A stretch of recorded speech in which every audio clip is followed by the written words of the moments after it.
A very good evening, ladies and... Should I start?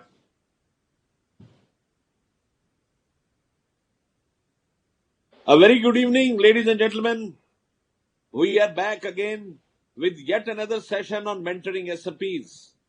SMPs now have occupied the center stage of practice in internal audit. We at Internal Audit Standard Board are very keen to assimilate and to provide knowledge to internal auditors, particularly from the SMP sector, to go and undertake internal audit function. Internal audit essentially is a management function, and it is emerging now as a new sunrise industry.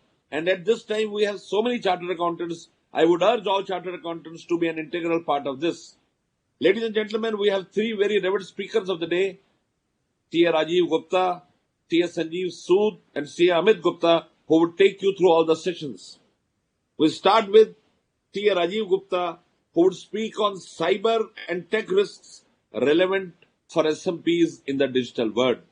The second speaker of the day would be Mr. Sanjeev Sood, who would speak on fraud prevention and controls, value addition tool for SMPs. And the third and the final concluding session shall be taken by none other than my very dear friend T.A. Amit Gupta, who would speak on digitization, role of internal auditors in adding value to the business. But before I go ahead, let me take this opportunity to share with you their brief profiles. Just a second.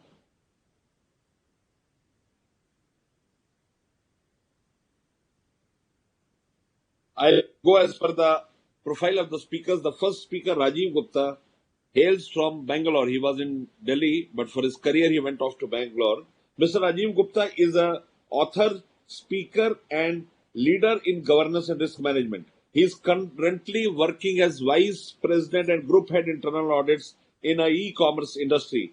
Prior to this, he worked as Chief Internal Auditor at Diageo India, Head of Internal Controls for India and Southwest Asia at Coca-Cola, and Assurance Manager with Pricewaterhouse. He is a Chartered Accountant, Certified Fraud Examiner, Certified Information System Auditor, credited in COVID V5, and holds Diploma in Information System Audit from ICI. He is also an author of Technical Guide on Internal Audit of Beverage Industry, published by ICI in December 2013. He is a great speaker with ICI, ISACA, Association of Certified Fraud Examiners, Software Asset Management Strategy Europe, and National Academy for Direct Taxes. He has also spoken on fraud prevention, fraud risk assessment, deep dive intelligence, financial statement frauds, etc. at various international conferences. Let me very candidly put to you that he has also been a regular faculty on our programs, and he has done some programs this year also. Our second speaker is again a member of the Institute, C.A. Sanjeev Sood, who is Senior Vice President Internal Assurance and Chief Audit Executive, Max Life Insurance Company Limited. He is a finance professional with more than 20 years of experience in both internal audit as well as core finance functions. He is a Chartered Accountant, Certified Internal Auditor, Certified Information System Auditor, and Certified Fraud Examiner. He has also completed 1-year executive program in business management from IIM Calcutta.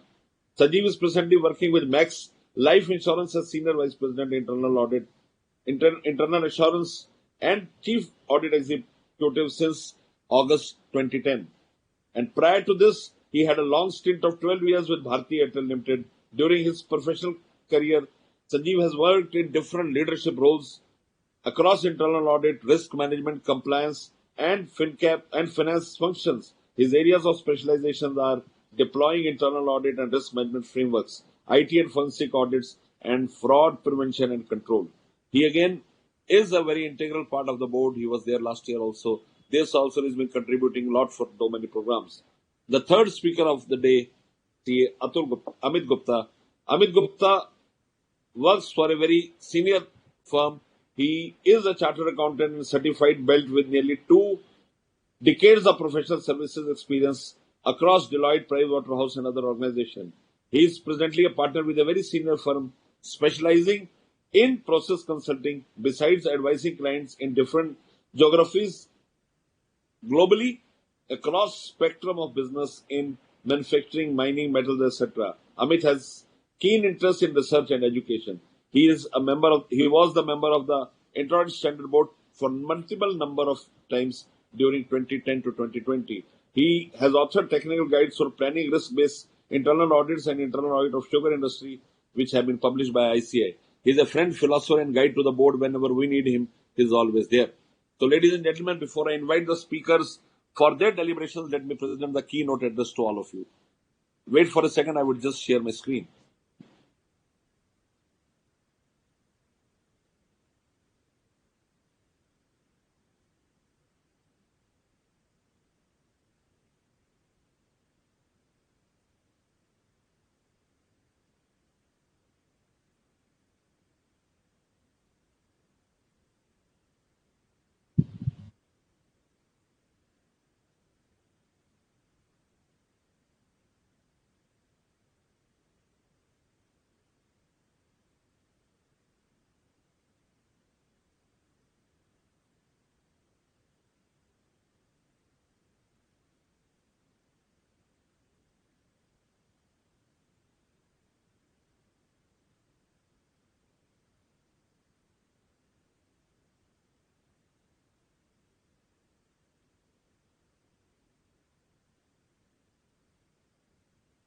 Hello Aarti, मेरी आवाज आ रही है?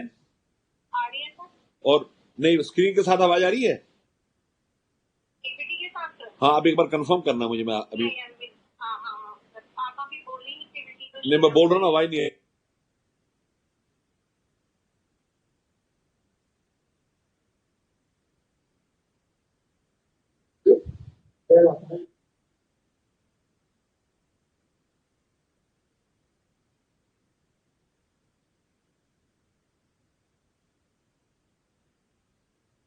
You are not audible with the presentation.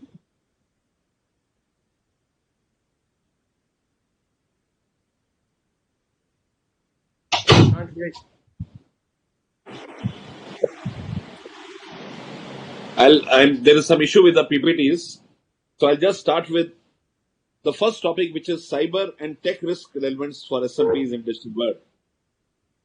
I'm audible now, sir? Yeah.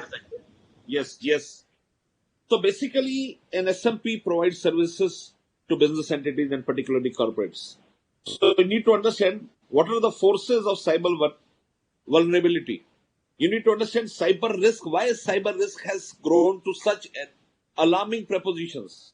Number one, there has been technology expansion. With technology expanding, risks in cyber space have grown manifold. The second thing is evolving business models. You evolve more and more business models. The intelligence is growing at a larger pace, which calls for a lot of cyber crimes because people who understand them. And that is the third facet of the cyber risk, which is called motivated attackers. People who have interest, who understand the entire process, who are able to find out the loopholes which ultimately needed to be plugged. And the last issue, why cyber vulnerability is forced, is that you have data growth. Earlier, data was less and was properly guarded.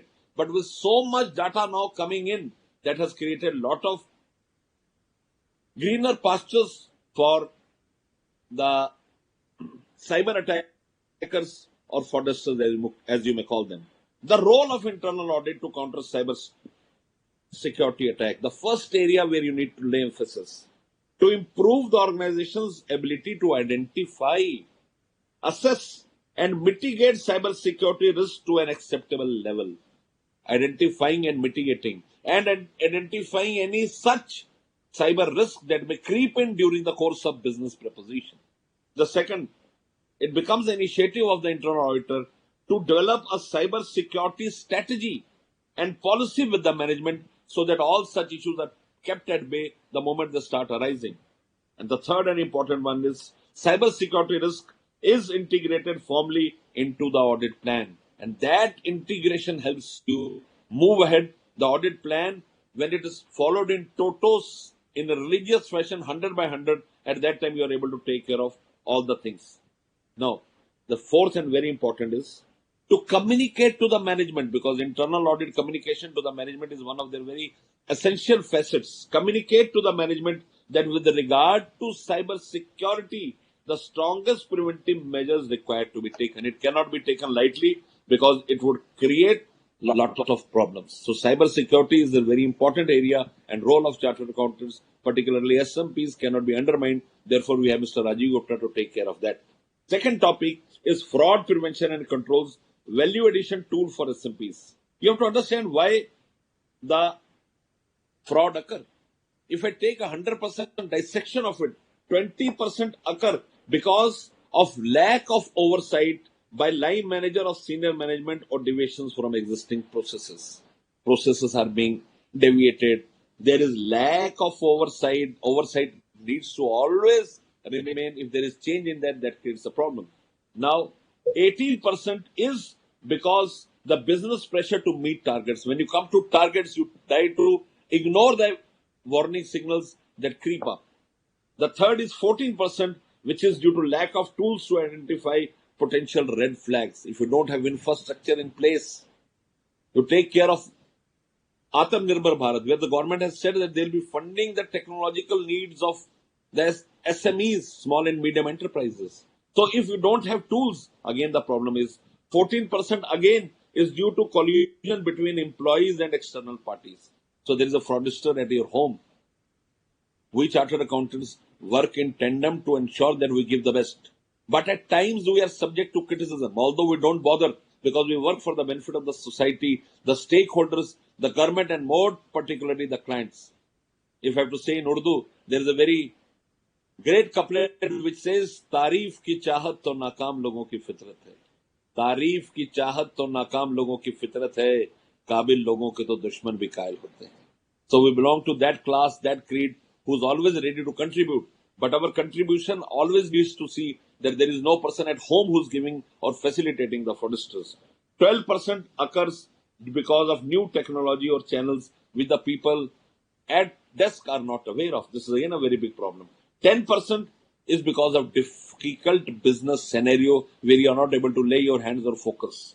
4% is due to changes of business strategy without changes in business processes. The processes need to match with strategies, and if you fail there, again there is a problem. The next 4% is due to introduction of new products without adequate controls in place, neither training, neither controls, and that gives again a loophole which needs to be ultimately plugged. And last 2% is due to lack of fraud risk framework within the organization. The organization at time also do not bring out the fraud risk. So the fraud risk policy has to be on board. Now, when and how the fraud was detected. Please understand when it comes to fraud, how it is detected. The first thing you need to understand is that it can be detected by accident. Yes, you do something and you understand, oh God, a fraud has occurred. It can also occur through a third party notification. I have been giving money to my vendors. In my account, it is no money payable to vendor, and the vendor comes and says, I have not received the money for 2 years. It is immediately alarmed. Third, at the point of transaction, when the transaction occurs, there may be something that may entail a warning signal. Through automated data analysis or transaction monitoring software, they are very helpful in detecting frauds. During account audit or reconciliation, major frauds are determined here or by an customer's complaint. And the last is internal whistleblower anonymous complaint. This is also very, very important. So the role of internal audit is to identify areas prone to fraud. They need to be closely guarded. Assist in designing new controls to prevent frauds. Frauds needs to be prevented. Detecting existing fraud and suggesting its corrective actions. Very, very important. And last, testing existing controls and suggesting actions to fill gaps which allow a fraud not to perpetrate in the organization. We have Sanjeev Sood who has a rich experience into it, and he shall take you through each and every nuisance how the fraud needs to be stopped or how the risk area can be mitigated. The third and final area which has to be taken care of today is digitization, role of internal auditors in adding value to business. Now, first important thing when you speak of the role of internal auditors in digitization. Internal audit needs to integrate an awareness and recognition of digital threats into everything, including audit. Whether this means checking on data sensitivity or auditing for proper information governance protocols. If this is taken into account, we are at the right step. And second important facet here, the second important commandment I would say is that provide assurance over the organizational threats posed by digitization. Yes, digitization poses so many threats and you need to focus on that. Failing to do so could make the company's leadership too risk averse, leading to decisions that decrease competitive advantage. The focusing on the organizational threats. How is it an opportunity for internal audit? Number one, the speed of changes and proliferation of data are creating new opportunities for internal audit to add valuable insights. Total movement change coming in at a big pace. Internal auditors are well equipped to handle that. Second, stakeholders are open to new ways of consuming insights. So you can always provide them whatever you intend to so that that sharpens their business skills and they are able to contribute at a larger scale.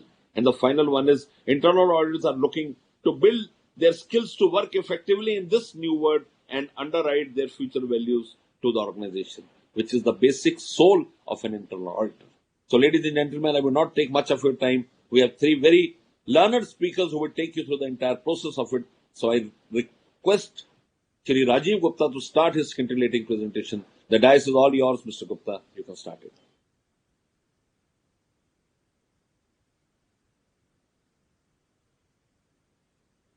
You're not audible, Rajiv. You are not audible, Rajiv.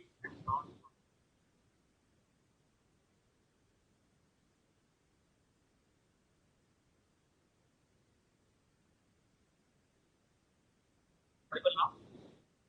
Yeah, better. Yeah, better. Is that good now?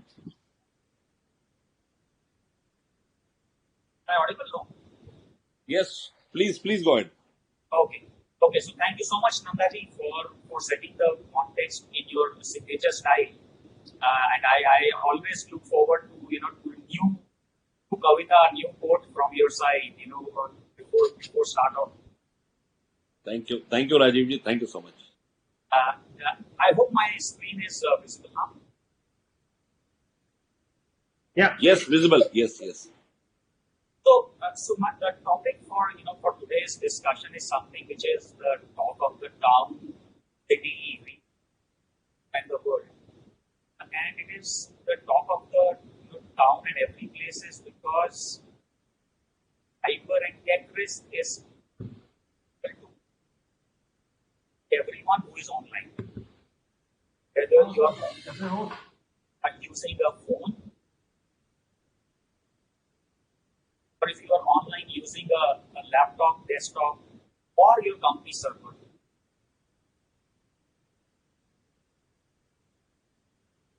Internet has a different and hence nobody can feel comfortable or that I am too big to attack or I am too small for attackers. So that's a myth. Anyone and everyone who is on the web has that or will get it. That is the reality. And so maybe I request other my panel colleagues to help. Yes, sir. Some disturbance is coming. Sanjeev ji, you will have to put your system to mute. And all, please put your system to mute. Please go ahead. Yeah, thanks.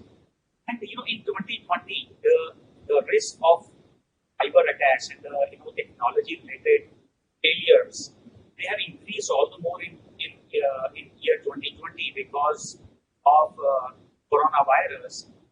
The reliance on technology has been multifold, and especially the areas where we never thought, we will go digital. We are trying our hands in using. Hence, the footprint of cyber risk has significantly grown. So what I have done, since this is a topic where you will see a lot of presentations available, I have kept it more as a discussion forum where I will share my views on various topics over next half an hour or so, and then I will open up for any. So first one, which I want to discuss is the phishing attacks.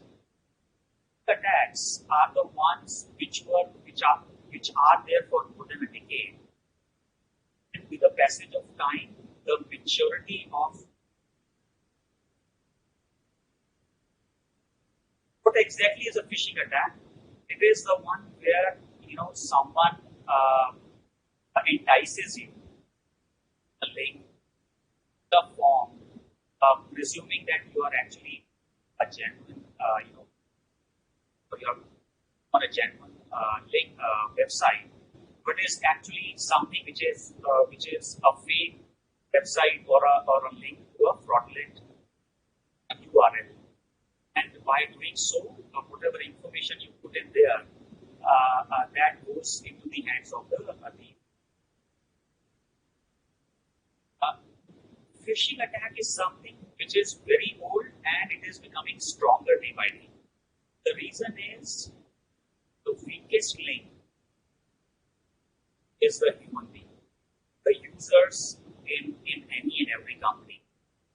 They are the weakest link because the company has, say, 1,000 employees.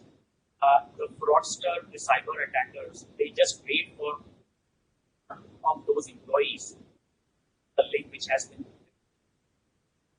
just one employee, just one person clicking on company network can be impacted. So this is something which continues.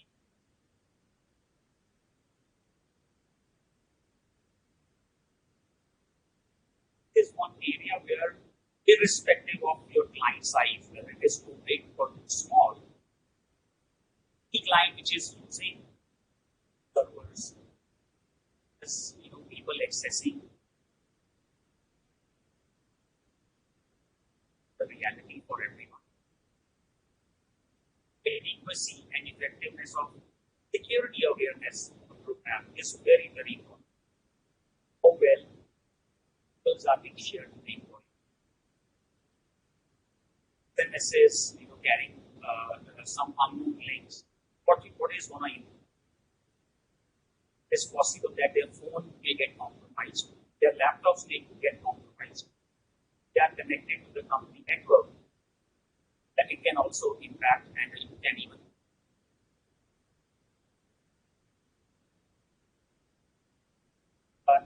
is becoming stronger day by day, and it is connected also to the ransomware attack. That is where you or bitcoins and and stuff like that, so that if you make a ransom payment to them, they are untraceable. You cannot trace. So this is one area which continues. And irrespective of the size of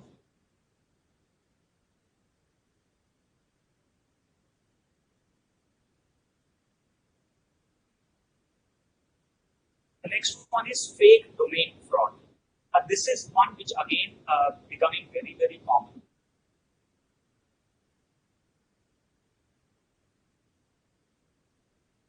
This fraud has actually become threefold. Cost of incurring is very, very less. The return on investment is very high.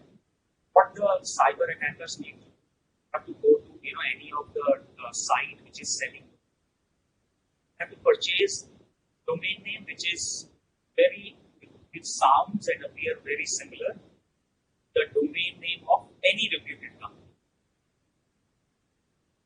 And they just swap a few alphabets here and there. So if a company name is abcd.org, they may take abcd.in.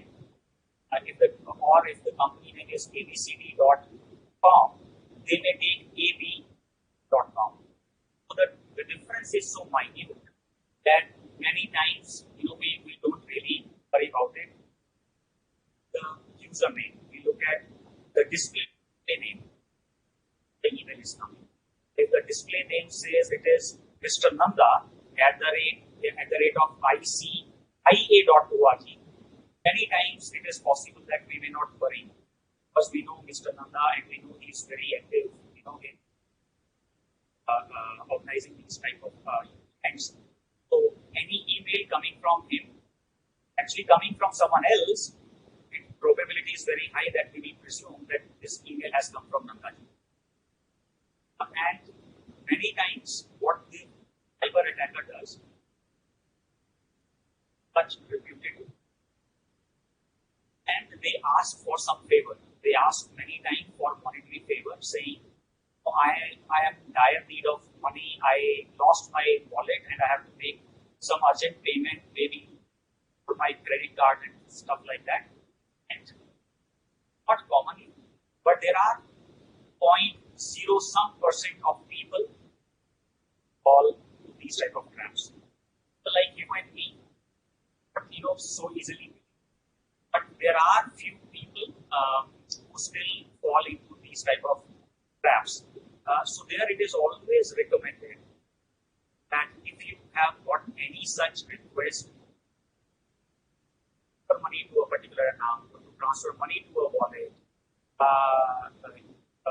it's always recommended that that friend or close colleague over the mobile number you have already saved, or through the email ID through which you have been communicating earlier, rather than replying to the email from which this request has come. So it's always recommended to validate that whether the request is genuine person, the believing. This again something which is becoming very common. You will see a lot of such emails coming to your, especially to your personal email IDs. In case of corporate emails, the InfoSec.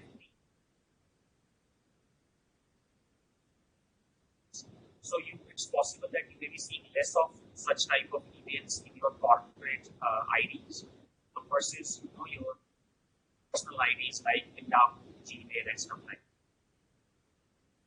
that. Irrespective of size of your company and the companies you're serving, big, small, this risk is to everyone, because if you are able, even if they are successful in getting ₹1 lakh from you, their job is done, because the cost of this domain is only 99 rupees. So they are not incurring huge cost to defraud you.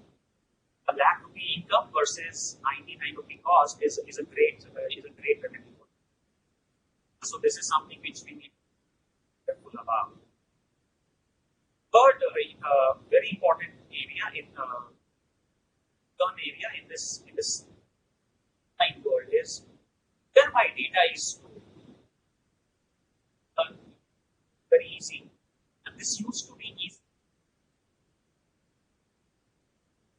Server rooms. Every company used to have server rooms, and some companies server farms. But those days are now becoming history, because companies are now moving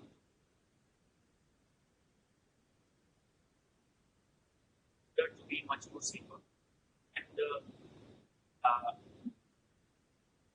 saves a lot of pain. But the problem is many times companies don't make these decisions, and out is in itself not a problem. It is right decision if you right selection. The problem occurs when you have not done the right amount of research as to which option from the menu card to select. The service provider provides the service at different cost, at different rate cards, depending upon type of services you are looking for and how much amount of security you want. Times, either in taste or because of lack of our understanding, that means our clients. But the decision is made which may not be the, depending upon the type of data being if you are storing a data which is your business critical and you cannot live even for a day without that data, you have taken a cloud service where the SLA is 7 days. That in case that the cloud service goes down, their SLA is that they will restore your service in 7 days. You are gone. Now it is not their problem because they are meeting their SLA.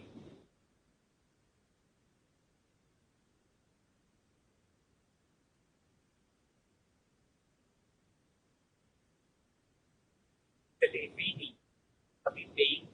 Are we getting the right from the options available? That becomes very, very important.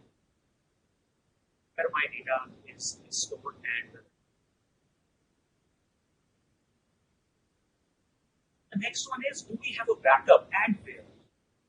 Now, in the current world when all are virtual, right, from 5-year-old child us to our companies, our service providers, to our customer care, suppose you're using washing machine, AC, and all those things.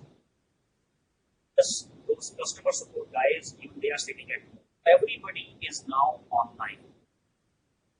It becomes very important to know whether that backup is restorable or not. Why I am saying so? Because earlier, it was very easy, not very easy. It was still comparatively easier for company security measures because they knew that we have to protect our network and all the machines, all the employees will come to office and they will connect their laptops or machines to our office network. But now, many of us are working from home. We are working from home. There are many apps, there are many services that are not sitting behind maybe.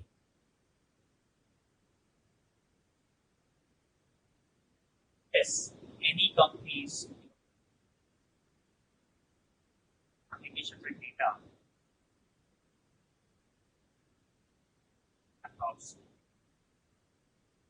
the hotel network or the airport network or your home network, if you have not been security. Because of this of ransomware attack for every company, again, irrespective of size, so don't think that only the 500 companies will be attacked. No. Nobody is thinking, okay, let me target company A because it is very big, or let me target company B because it is very big. They are putting those programs in the ransomware, and they used to be robotic. Now they are even machine learning based ransomware, which means they are changing on the go. Once the programmer has released the ransomware from his side, they have been designed in such a manner that they learn that, okay, some of the companies, they have box on these type of signatures, so let me change my signature. So ransomware attacks are becoming so smart. And the problem because of that is, in case that a ransomware attack happens, your data would be available. Data is not available. It will show that there is some error on your machine. That becomes very, very important. So, what used to be a theoretical exercise in some company of there are a lot of paperwork used to be done earlier. Satisfy auditors. I think that now has to go into substance as well. Forget about auditors, but think about your business. That tomorrow, if your screens go black, then can you continue shipping goods out of your factory? That is something which is becoming a very, very real risk. Backups are something which were highly underrated. People never used to really worry about this aspect. Only auditors used to worry. But now this is a real savior for the companies in case something.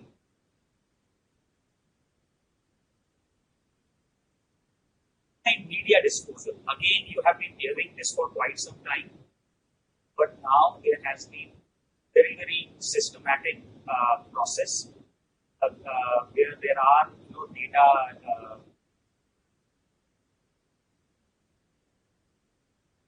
experts and the medias which have been disposed grab, yeah, and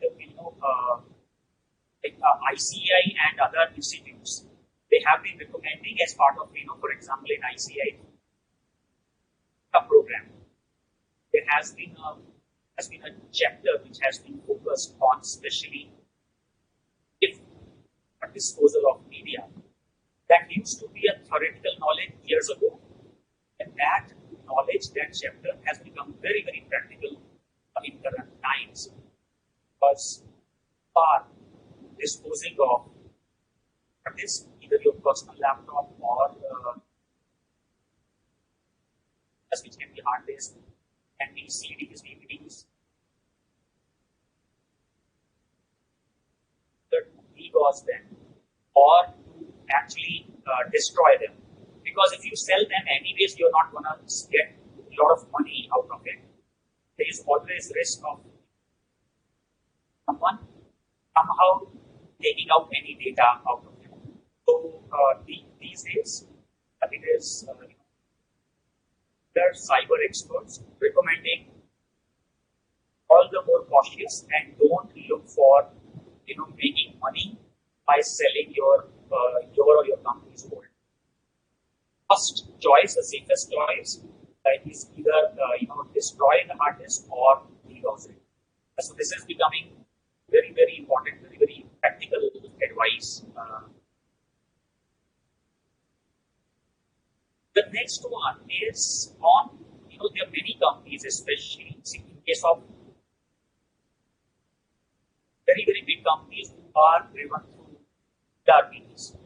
They are still able to manage the access rights and segregation of ERP enabled modules itself. But there are many companies, small and medium size, who are not very sophisticated ERPs. And hence they have, many times they have this problem of not really being sure all employees have access to all data in the organization.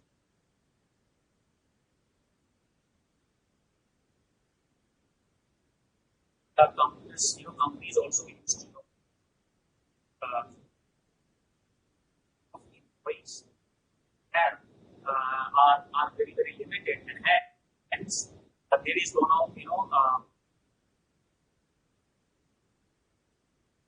excessive access with many of the employees, and segregation of duties may be. But these days there are ways and means to balance this distribution among the limited set of employees, really the risk of conflict of it. Buyers by the business expert. Yes, the one is expert, an internal auditor who understands the access rights and the conflict of interest. Once this exercise is well done, this risk, which is actually becoming a real risk in many companies, can be taken care of. After this session, you will see that recently there has been a very junior accountant in a bakery in France.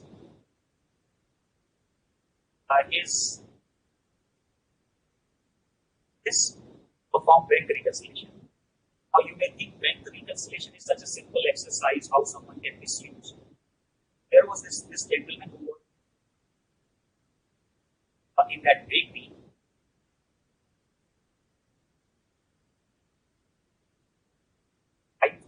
Of fraud, 100% 100 crore, 105 crore rupees of fraud.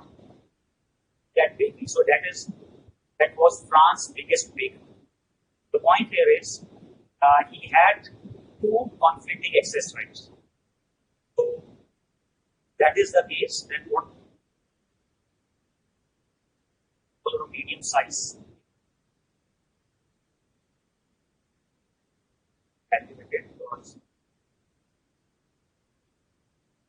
some people, especially especially in challenging times,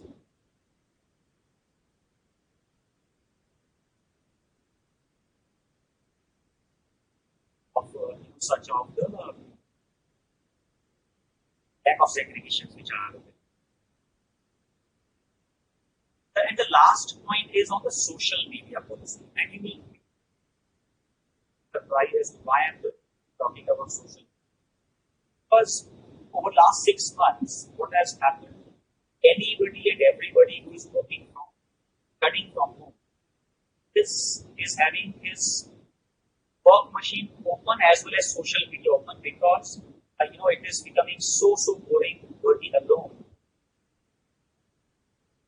Having those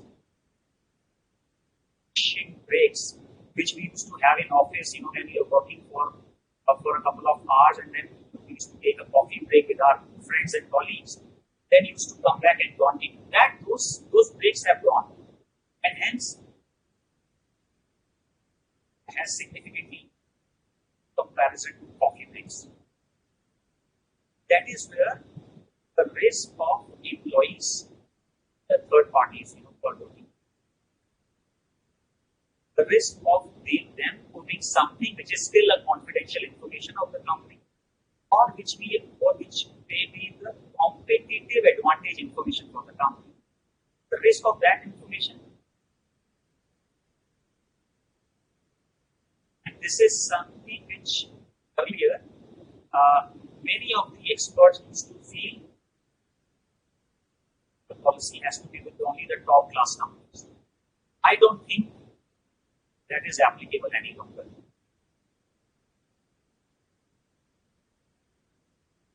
Can pick up fire, fight fire, and if someone erroneously discloses any insider information or more competitive advantage information by mistake on the social media, it may not go in the best interest of the organization. It's super connected world. Every company, irrespective of their size, how we very clear and we, as a knowledge sharing session for the employees, that what are do's and don'ts as far as sharing company information on any of the social media. So these are some of the points I had picked, especially from the fact that what are the risks which are becoming all the more prominent year 2020, and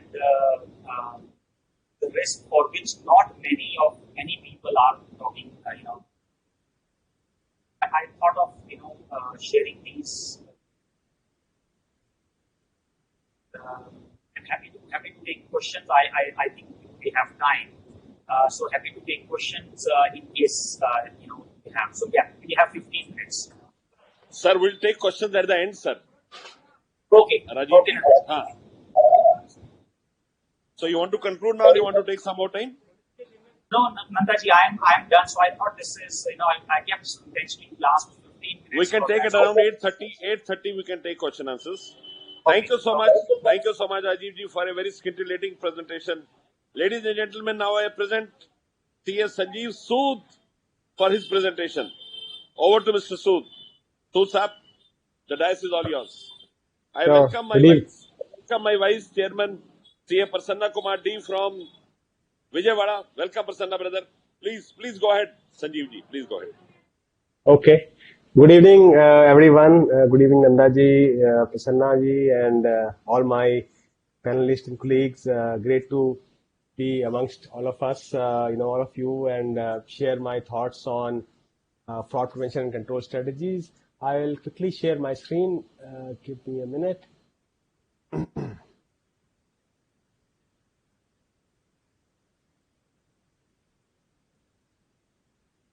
Yes, is it visible to everyone?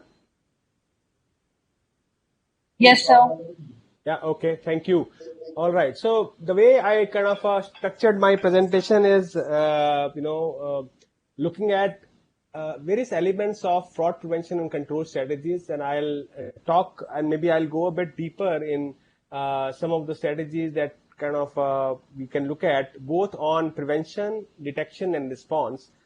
And primarily in these times, COVID times, clearly one of the asks that are coming in, and when we look around, clearly in times of stress, number of instances of fraud generally go up. And, we already seen some bit of signs there globally, at least.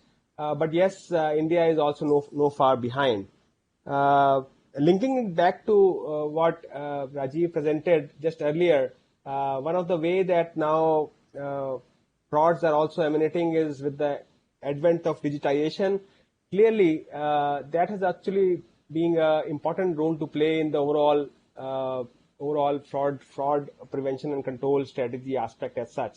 And the other aspect which is now appearing in the frame of both internal auditors as well as how can we build automated controls to proactively prevent and even predict frauds. So that's where the approach of really moving in as service providers, as offering our services to the client, from a hindsight approach to moving it more towards giving insight information to the clients proactively, so that some of these aspects can be then looked at with that frame of mind. So I will cover some of those aspects. It's a very wide area actually, but I will try and cover some of the important elements on fraud prevention, because as always being said, prevention is better than cure. Once the fraud has happened, it's very, very hard to really identify and pick up what went wrong. And then of course you can have learnings, but the best way of mitigating fraud would be how can we create those fraud preventive strategies. And the other aspect on prevention, which I'll going to talk about is, how can culturally, you can build that within the organization whom you work with, setting tone from the top, and also really, seeing and doing a dipstick of how aware the organization is. So I'm going to talk about some of those elements as I'll move through my slides. But as Nandaji rightly put it, it is very important, and any fraud presentation really can't happen without the fraud triangle, which is I'm sure you all would be aware of, but I just thought I'll not spend much time here, but just to set the context in terms of how and why some of those elements that kind of a fraud being kind of committed. Of course, more academia standpoint, any intentional act committed to secure an unfair or unlawful gain clearly is one way of kind of looking at it. But the important element in an organization standpoint, one of course is whenever one sees the opportunity that there is a process gap that exists, people will try to kind of build in. Of course, at times there could be pressure coming in. It could be a financial stress. It could be some other pressures. Not necessarily all frauds are linked to a financial gain. Some could be also linked into some other aspects. We have seen in organization setup, people want to get promoted, not necessarily for financial, but ultimately they want to get being seen as somebody who's delivering, who's a high performer. You will see instances there as well. So it is a combination of those three things, which is the opportunity. I think that the first one which kind of exists. So you have an opportunity to see that you see a process control gap. You'll try to utilize that. Of course, the pressure of either going higher up or you are struggling with your financial stress. I think that's built in. And the third element, which is when you see it's a rationalization. You try to see, okay, what's the big deal? You try to rationalize it by saying that everyone does that. So what is the big deal that if I'm doing, if I'm jumping a red light, what is the big deal? Everyone does that. So it's that kind of mindset to just rationalize your thought process that whatever you are doing, you are, it's okay. So I think those three elements play a very, very important role. And I think that's what I'm sure, each one of us would have looked at it, from an academia standpoint, it's important. The other element, of course, is, fraud at times can also be misconstrued, and there are gray elements, gray lines between fraud and misconduct. Clearly, one has to differentiate. Misconduct is more broader. It's kind of you're not following to the code or regulation, not primarily with the intent, but of course, as part of the overall oversight role. So that element is also needs to be kind of thought through. The other impact drivers, which one needs to look at it is, the implication of fraud in terms of how big it is, what is the implication on the overall regulatory environment. If you are servicing a regulated entity, it becomes very, very important. Nowadays, we do have, as per the Companies Act, requirement to report fraud as well. And that's where I would say the awareness around fraud risks are increasing, especially in the industry that I come from, both telecom and insurance, which are highly regulated. Some of those aspects are really, really being looked at in a very, very different frame because you are a regulated driven organization. The last one is important one, which is a reputation risk. This is important, why I say, because, one small instance can really put the organization reputation at a big risk, and we have had examples of various companies where you find issues of either misconduct or fraud, but definitely it would have a bearing and implication if not handled well within the organization. And in this context, it has become very important and relevant that as an organization whom you serve, you really put across a structure or a framework, I would say, as Nandaji pointed out in the beginning, to say that this is a fraud prevention and control program that the company should deploy. And again, it depends on the size and scale of the organization to what level that one needs to look at it. If you are working in a very small kind of a setup, it could boils down to, your basic stuff of, how the segregation of duties are being built in. If it is manual, then, there has to be a maker checker control. If it is automated ERP solutions, those audit modules has to be enabled. Many times, in my experience, and I'm sure in some of your experience as well, we would have seen that although the ERP system or the automated system that has been deployed have all the options, but those are never got enabled while deploying the application itself.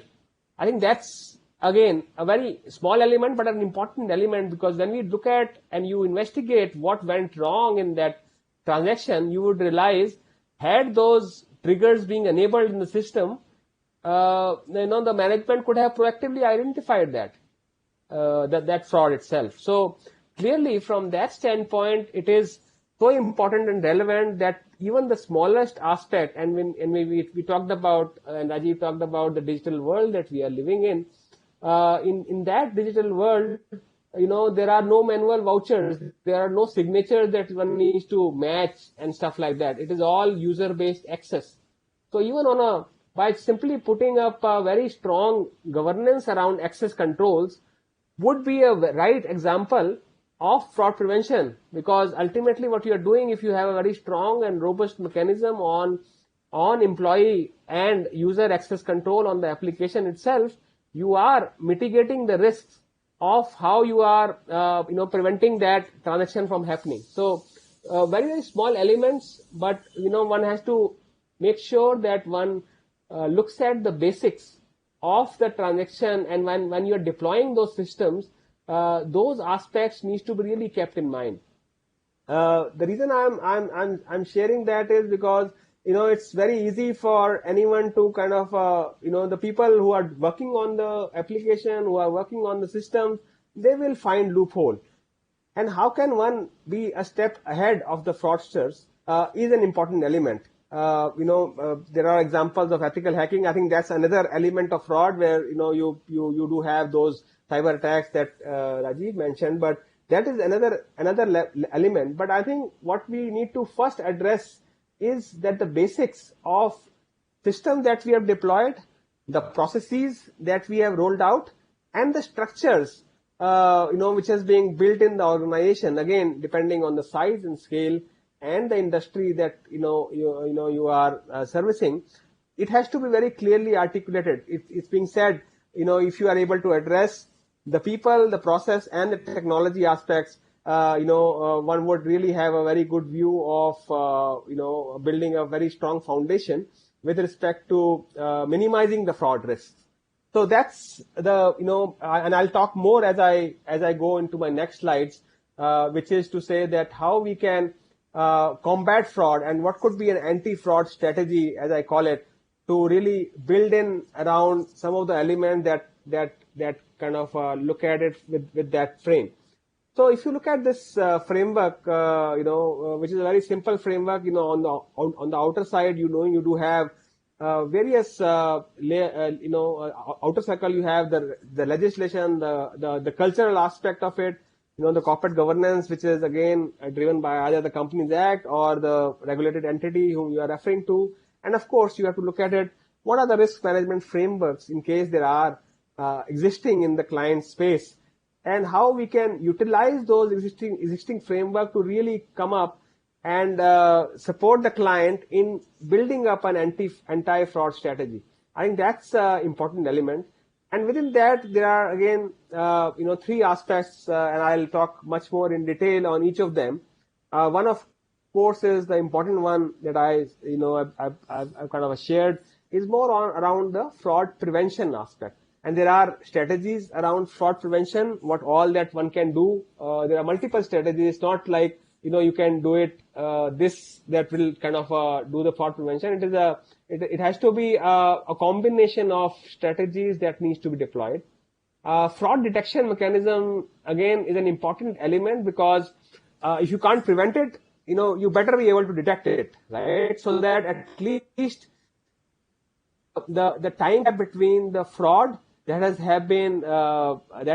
actually been perpetrated by the fraudster versus the time gap that you are able to identify that. You would have seen in some of the cases, the fraud doesn't even get detected. After many years, some auditors did a deep dive, then you identify, oh, this is a fraudulent transaction. So fraud detection has as a strategy, an important role to play, because if you are able to detect the fraud faster, you will be able to, minimize your fraud losses, and also you will be able to really create a overall good prevention module, because fraud detection will ultimately, the learnings from fraud detection will, lead you to make changes and recommend changes in the processes itself, which is nothing but prevention. And finally, the third element, of course, is the fraud response, that, what are you going to do about it? And it could have, again, multiple levels of strategies to say that what all that one can look at, whether it is in the form of an anti-fraud policy, or the way you support the client in conducting the investigation, or of course, in case there is a reporting requirement or consequence management. So there are multiple levels there, and we will talk about each one of them as we build in and as we talk about some of those elements. So let me just talk about the important element on prevention, where maybe we can spend some time on talking about the fraud risk assessment, and of course, the culture aspect that is so important, which is to say that what is the fabric of the organization in terms of what is the mechanism, are people authorized to speak up? Is there a mechanism to really identify and, people to share about that some malpractices are going on? So that's another element that I'll talk about. But let me start with the important element, fraud risk assessments, which is, how do you go about doing that? And I'll have, very simple one slider framework that kind of I have put across, and I'll talk through a bit in detail. It is very similar to a risk management framework that we kind of put across. But of course, there are two levels that one can look at it. One, of course, is you do it at an organization level, and the other is that you look at it at the processes level. What I have seen in my experience is that although you do a risk management and risk assessment at an organization level, for fraud risk assessment, it is better to start small because, and also depending on which organization that you are catering to or what the clients are, your clients are, you have to look at it at a process level also. So, you have to keep that in mind because the resources required and the time and effort required will be very different if you are doing it at an organization level versus if you are doing it at a process level. Procure to pay is a very basic process which exists across all clients, I'm sure, and that is the starting point. In my experience, I would seen that I would also you would also, when you kind of pitch it as a option to clients, I think that could be one processes which cuts across, which is industry agnostic, which cuts across all industries. It's all small, bigger, large organizations. Everyone will have to have it. So that could be a good starting point to create a proof of concept for the client that that this is what one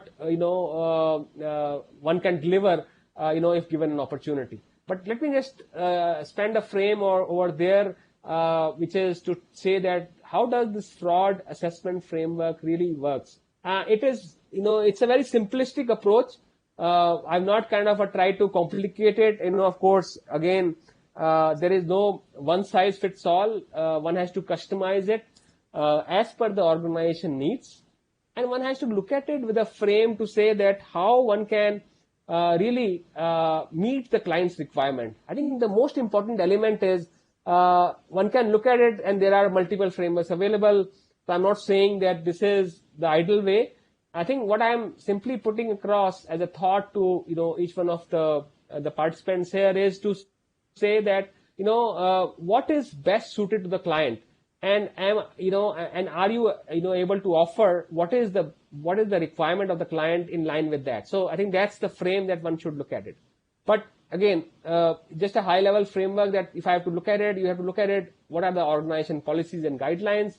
Are there any industry accepted standards? If you are working in a specific industry, or if you are servicing a specific client which works in a specified setup, so you have to be aware of there are there any regulatory requirements. For example, insurance, if I talk about, we are regulated by Insurance Regulatory Development Authority of India, and there are very clear guidelines on fraud risk management itself, right? So one has to be aware of those guidelines, and that's why industry accepted standards and regulatory standards are very, very important before you embark on this specific journey.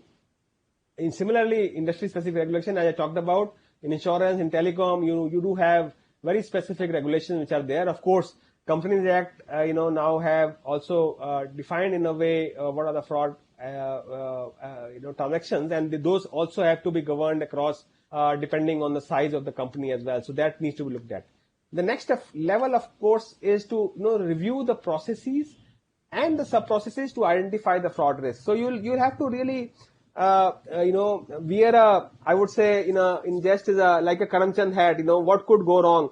You really need to start thinking that if a fraudster has to bypass this control, what could potentially be the scenarios? And in a quality term, if some of you have used the Six Sigma quality framework, the term that's being used there is FMEA, which is nothing but failure mode effect analysis. That is a very important tool that is being used, which is to say that what could go wrong, or how can in this process fraudster can gain an access and and harm the company, or the company can incur a fraud loss. So you have to build in those scenarios by looking at those processes and see, basis those scenarios, what control can be bypassed. And that's where the challenge will come in. You need to have, by working with the client, a good understanding of the processes as such. In case the task becomes difficult if the process itself is not documented, or or there is an automated control which is built in. So, for both the things, you have to really do a complete walkthrough of the process to identify what could go wrong in that processes. And in case you find out, basis your assessment, what could go wrong, what mitigating controls are there in case they are there, right? And in case they are not there, of course, then you have to, say that, that is something which is a value add that you will share with the management team to say that, oh, we looked at your processes. This is what we observed, and this is, which is not currently there. So for mitigating those fraud risk scenarios that we have thought through, currently the controls are not there. Therefore, you need to either build in or create a mechanism, to really identify and detect those frauds once they happens, or you identify, some level of fraud risk indicators. This is a term that I am using it, which is now becoming very, very common. You generally have these risk indicators or key risk indicators. Fraud risk indicators is an element when you do a fraud risk assessment, and this is where one can really identify and help the organization, help the management, help the client that, this is for this process, these are 5, 6, 10 fraud risk indicators which the client should regularly monitor as, kind of a balanced scorecard view that one can get to see that what is, if there are breaches happening on those fraud indicators, what are the steps that one needs to do. Of course, once you have a red on a fraud risk indicator, one need to really go deep dive on those transactions and see, has actually the fraud happened? And in case there is, then you have to again go through the cycle of what went wrong, how can we identify and proactively detect those frauds, and finally, what is the mitigating control that we can deploy basis the instances of fraud that has happened, right? So, simply putting it, you put in this 9 blocker that I have put across. It looks like a bit jazzy, but I'm not. I'm just sharing it so that, you get a concept right in your head, so that, one can, when you think, you have to apply this, as I said, customize it as per the client's requirement, depending on what is the size of the client, the scale, what regulatory implication it would have, and that will primarily drive this 9 blocker and help you identify. So you might not recommend to the client that you have to work on all those 9 elements. Of course, the top right hand side, block, whatever indicators are falling in that category needs to be really, looked at with a higher severity and with a higher focus. And that's where, once you have this exercise done, and as I said earlier, I would encourage and recommend that you do it not at an organization level directly, but do a proof of concept with the client and ask them, we'll be able to do this one process and show you what the value that you will derive as a client.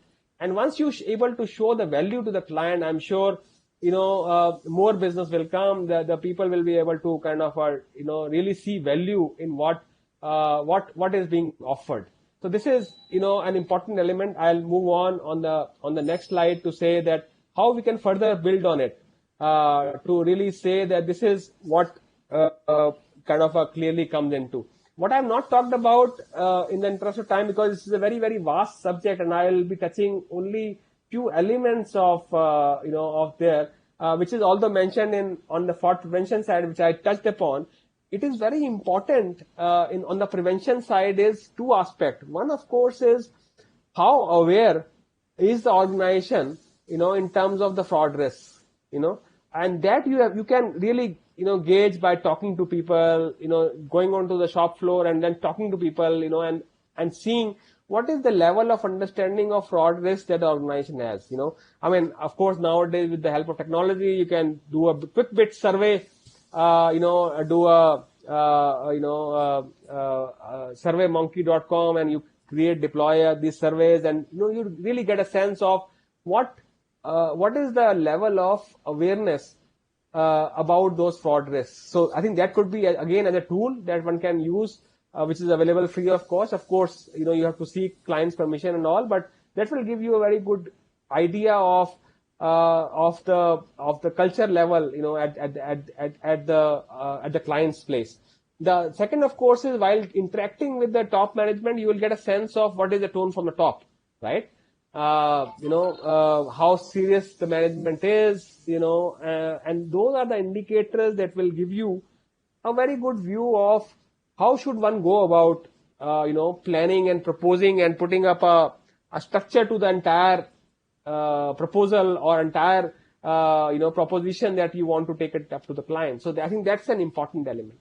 And finally, nowadays I've seen, because awareness is so paramount, and lot of clients are looking at, just making sure that, there is a good training module available which is customized, of course, for the company or the client, which can then be rolled out across with the help of either HR or, doing a learning module, e-learning module nowadays, which can then be referred, and each of the employees will have to necessarily go through that 15, 20 or half an hour capsule that you can create for the client to really build some bit of awareness around the anti-fraud program, the culture, or making sure that there is a good amount of visibility around people to really say that no, yes, they are fairly aware. So I'll kind of pause on prevention side, but before I will now move on to the important element of, because you can't prevent everything. Of course, that would be the ideal aim, but the fact of the matter is that you can't focus everything on prevention, and there has to be a detective mechanism that needs to be built in. And I'll spend another 10 to 15 minutes on detection itself, and there are multiple strategies which are at play. An important one needs to look at it and see how best one can look at. And there are quite a few.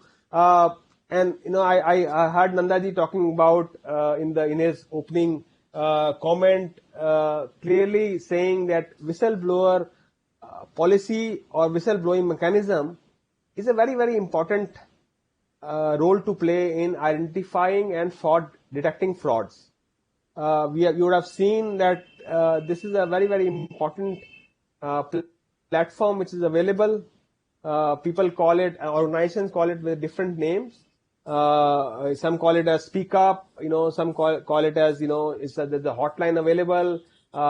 You can also offer, a secure services to your client that, there is a option available there as well. So this is a very important mechanism. And again, whistleblowing, by simply saying, is that, you are allowing, somebody to really share in case he or she is observing something is not right? So that is a very important element. And I was going through a survey which is conducted by ACFE.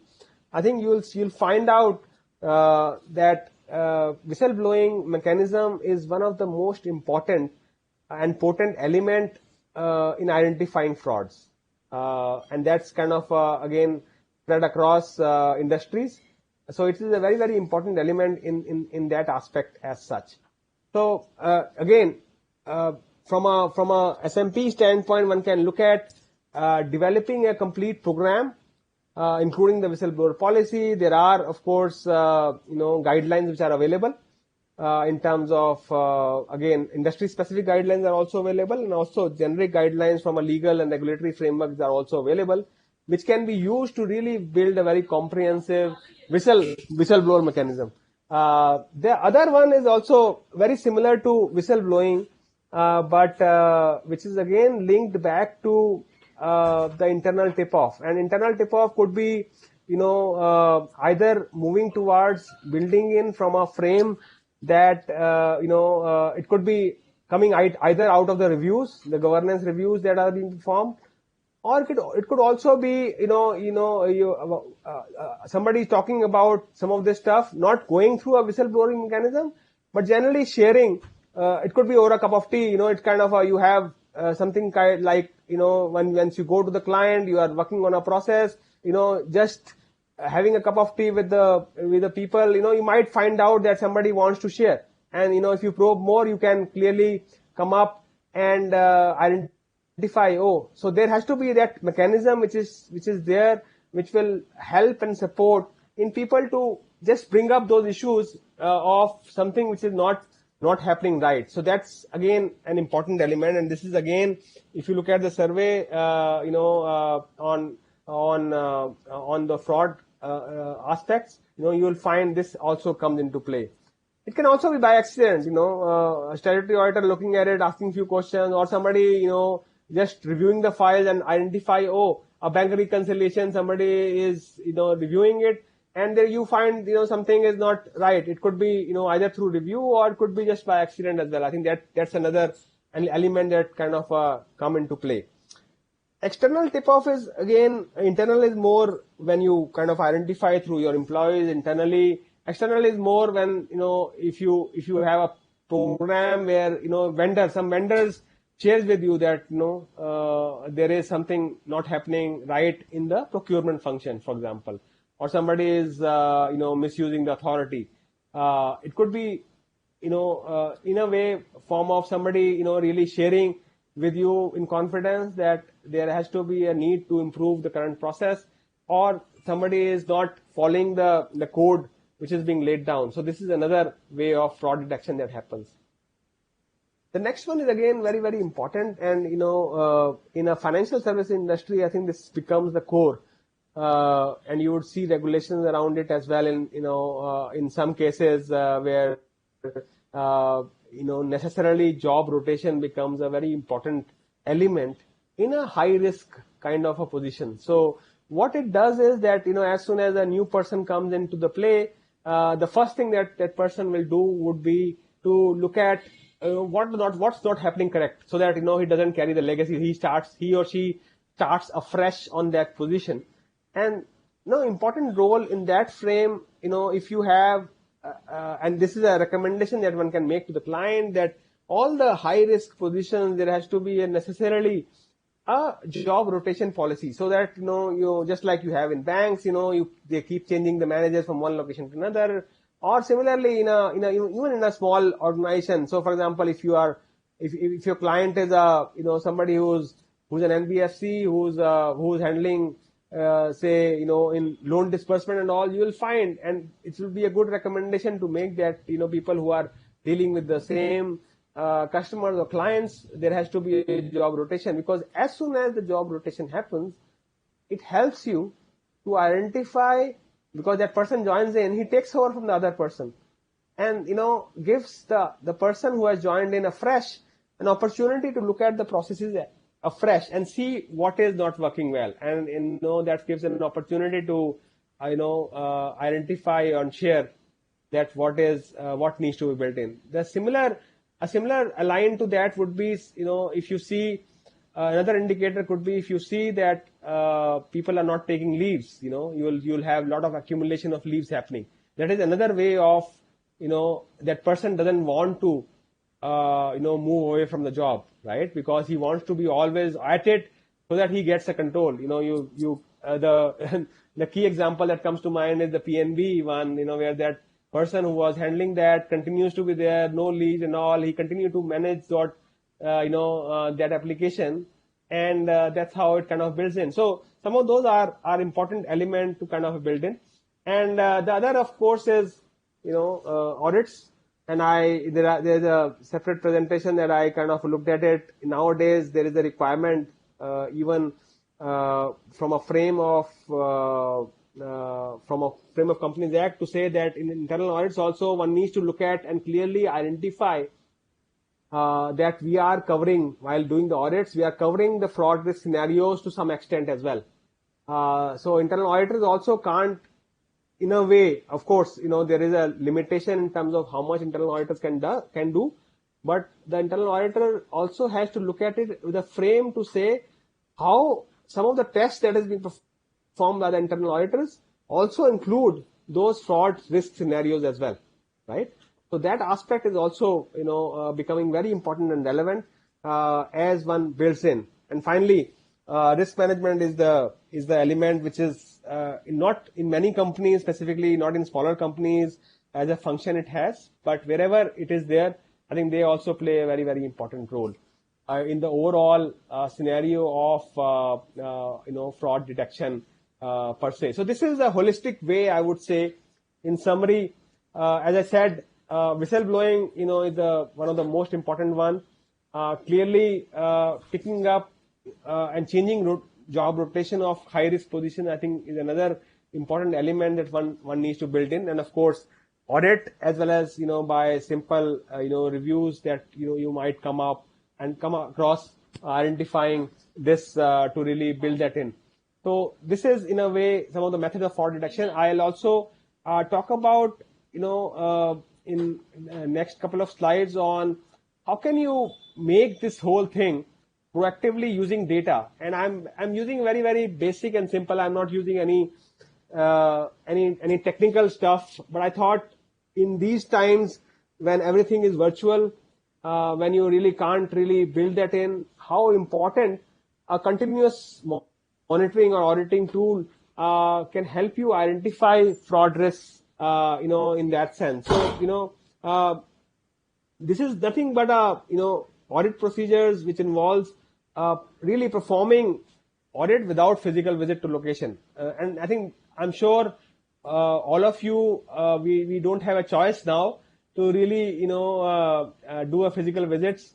And I'm talking to, some of my consulting friends. I think most of them are really so happy, morning flights or late night flights for a half an hour meeting. So, it has its own positives, but of course, we do miss out some important elements as well. So clearly, from that standpoint, one needs to really look at and see how we can proactively, with the use of technology, with the use of now collaborative tools which are available, in the form of BlueJeans, Zoom, Teams, Google Meet. So how we can do those procedures upfront.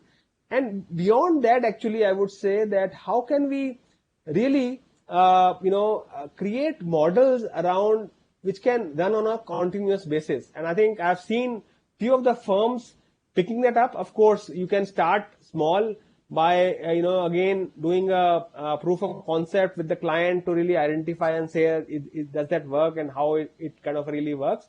But it is an important element that one needs to keep in. So what I've done is very simply put, I have kind of listed down few steps, for continuous auditing tool, as one can call it. You can call it by different names. I'm sure some of the big four or consulting firms call it very, very different, names as well. But I'm just simply putting it in very, very basic stuff, which is to say that, get the data. So, for example, if I take an example of procure to pay, just get a dump of purchase orders, an Excel file to start with, or whatever in form or shape it is available. And, map all the key data sets in terms of vendors, in terms of what is the purchase orders, what are the elements which are there. Do a bit of sanitization of data in terms of, how does that work. And, you can small as basic as by running a macro, which I'm saying define audit routines. It could be as basic as a macro. And it could be as complex as nowadays, we use the word RPA, which is robotic process automation. I know in my earlier days, I'm sure Nandaji would agree, a macro would be an RPA in the time we used to be there. So clearly, with that frame, one has to look at it, again, depending on the size, the requirement, the scale that you are referring to. It is simply, you sanitize the data and create those basic logics more from a business standpoint, and really identify and focus on exceptions. And clearly on those exceptions, you really kind of build those up. Some of them could be false exceptions as well, I'm sure, because you have to really go through this trial and error approach to identify how can you minimize these false exceptions. Because if you are coming up with hundreds of exceptions, people would not appreciate it. But that is the challenge that comes in. If you are sharp enough, if your audit queries are valid enough, you will be able to find out minimizing the false exceptions so that, you really highlight that, and of course response, and then building it in. So what I'm saying is, gone are the days when you do the procure to pay audit, you go once a year, you look at the entire year, you take a sample of 50 cases of high risk, and then you find out exceptions then you kind of close it. Now are the times, and the technology allows it for each one of us to really use that and clearly, work on the entire data population, and then come out with exceptions so that, your one, of course, is the assurance is wider, and the other, of course, is, you really build on it the element to say that this is how we can deliver a better highly governance assurance. And this element frame you can clearly deploy at the level of fraud risk as well. So, just giving an example of procure to pay, this fits in fairly well, and I can say that, in our organization, we have really deployed this to quite a lot.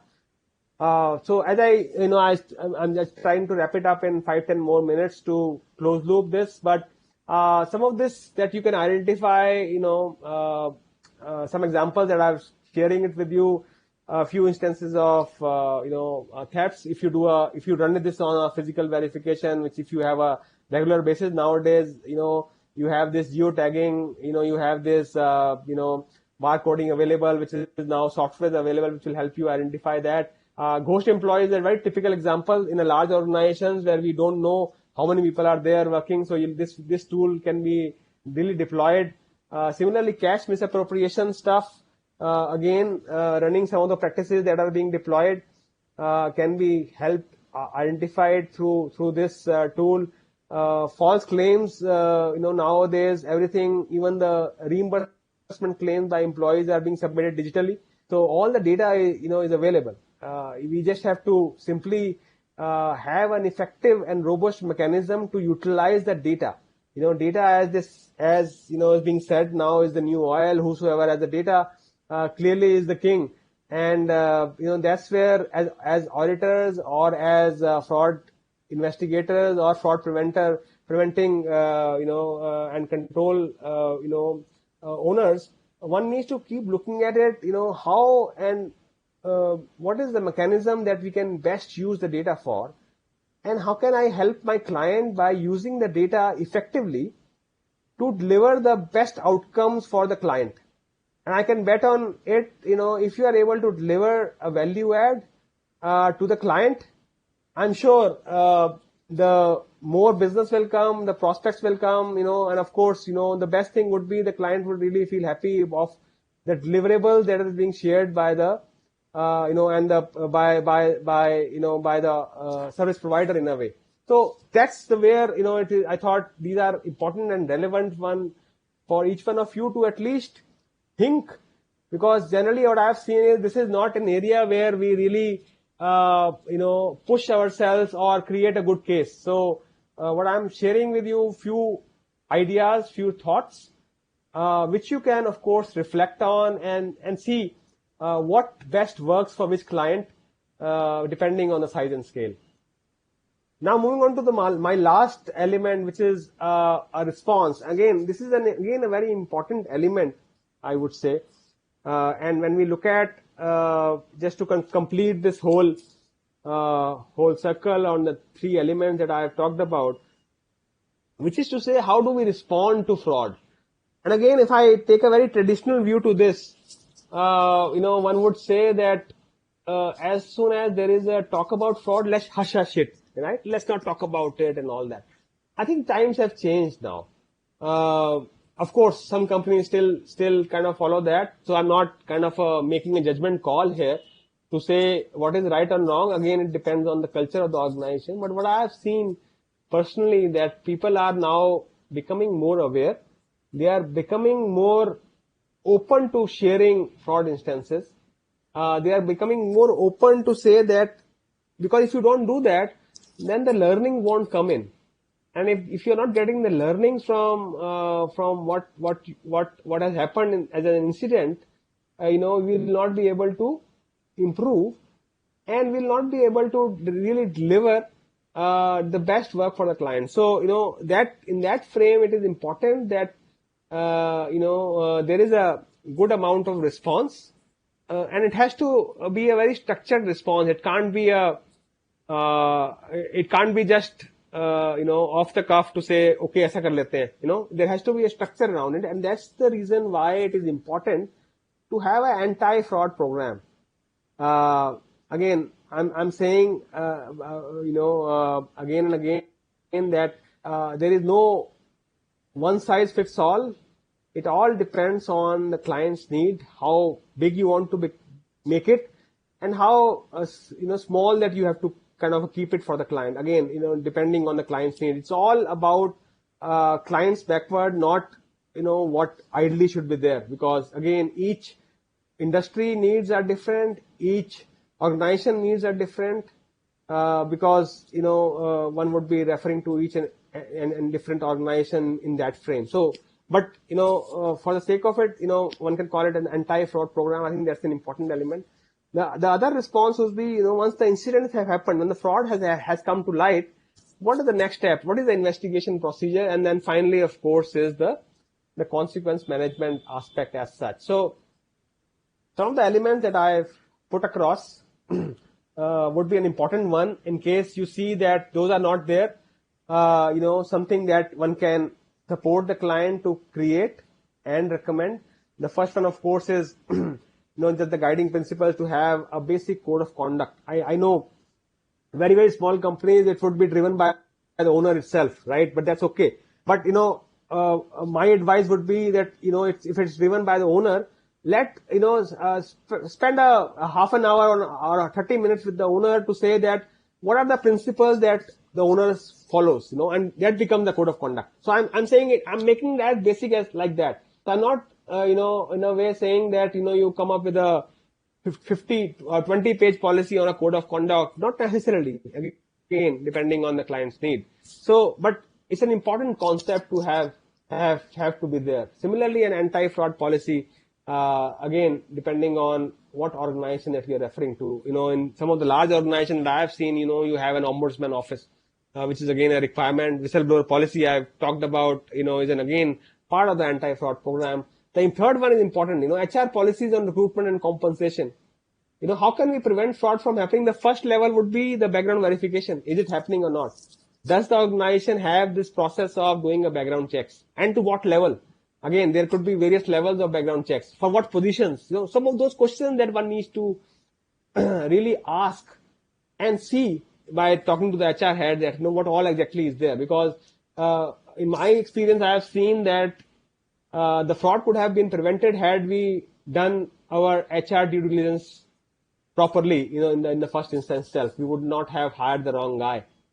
So that's becomes important. Procurement policy, again, very, very important, because I said, that is the most vulnerable area if I have to put that across in any organization, irrespective of industry, irrespective of size and scale, because there's an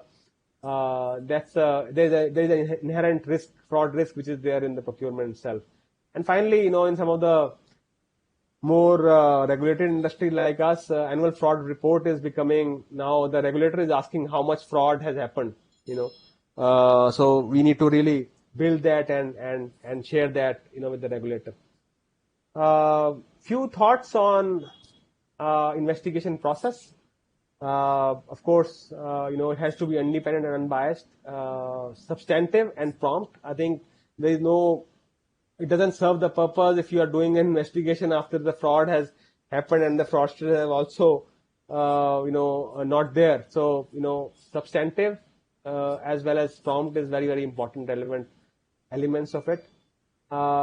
It should also have a recommendation to avoid recurrence of the issue, because that is again a very, very important element. If you are not drawing learnings from the investigation or the instance that has happened, it is of hardly any use for anyone to say that, yes, we have learned from it. So, that is why if a fraud is happening repetitively, there has to be a systemic fix that needs to be deployed, really to identify and say that this is how one can build that in.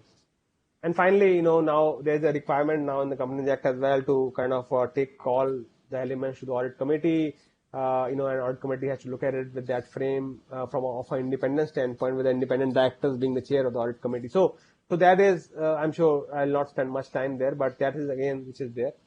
And the last one element before I conclude, is to say that consequence management, which is again has to be transparent. It can't be again off the cuff. Okay, अच्छा ये बंदा अच्छा नहीं लगा तो निकाल दो types. So one has to look at it with a frame to say that it is a transparent process, which is well understood and well shared with employees so that they know what is coming out. Most of the evolved companies have a very disciplinary action committee. And the last one is, which I found it very useful is, and which I've seen a big change that has happened in the last 5-10 years, I would say, that there is no hush-hush about the frauds. You actually start sharing instances of where the fraud has happened and what are the learning that our organization has done. Of course, you don't share names and, all that because of the privacy reason, but, you still have you can share that this is what we have observed, and this is what how we are going to address it, right? So that is becoming a very important and relevant element in the entire overall piece of managing the fraud response, and making sure that the culture of the organization really gets built in. So I think that's where there is a role to play in that aspect as well. So I think that's what my concluding slide, just a last quote for each one of you to have a read. It's not an easy task. I know I have kind of tried to capture it in around 50 odd minutes, but I can tell you, and I'm sure some of you would echo that thought, that it's not an easy task. It's a longish journey. One needs to really build on it and keep honing at it so that you protect the interests of the client and the organization as we built in. With that words, I'll pause here and hand it over to Mr. Nanda or Pallavi to take it forward. Thank you very much. Really enjoyed my talk.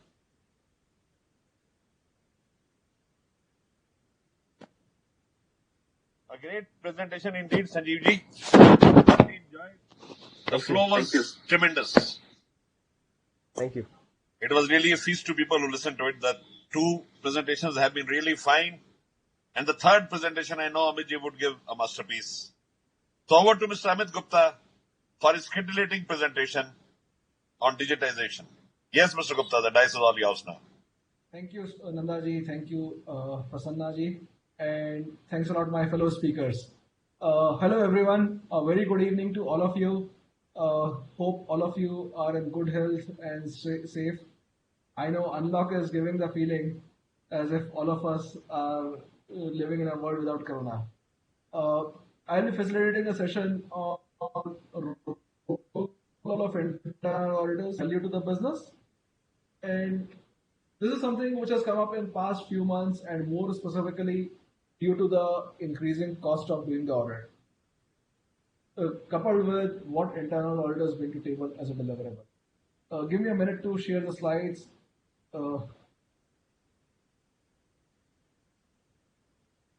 I hope this is visible now.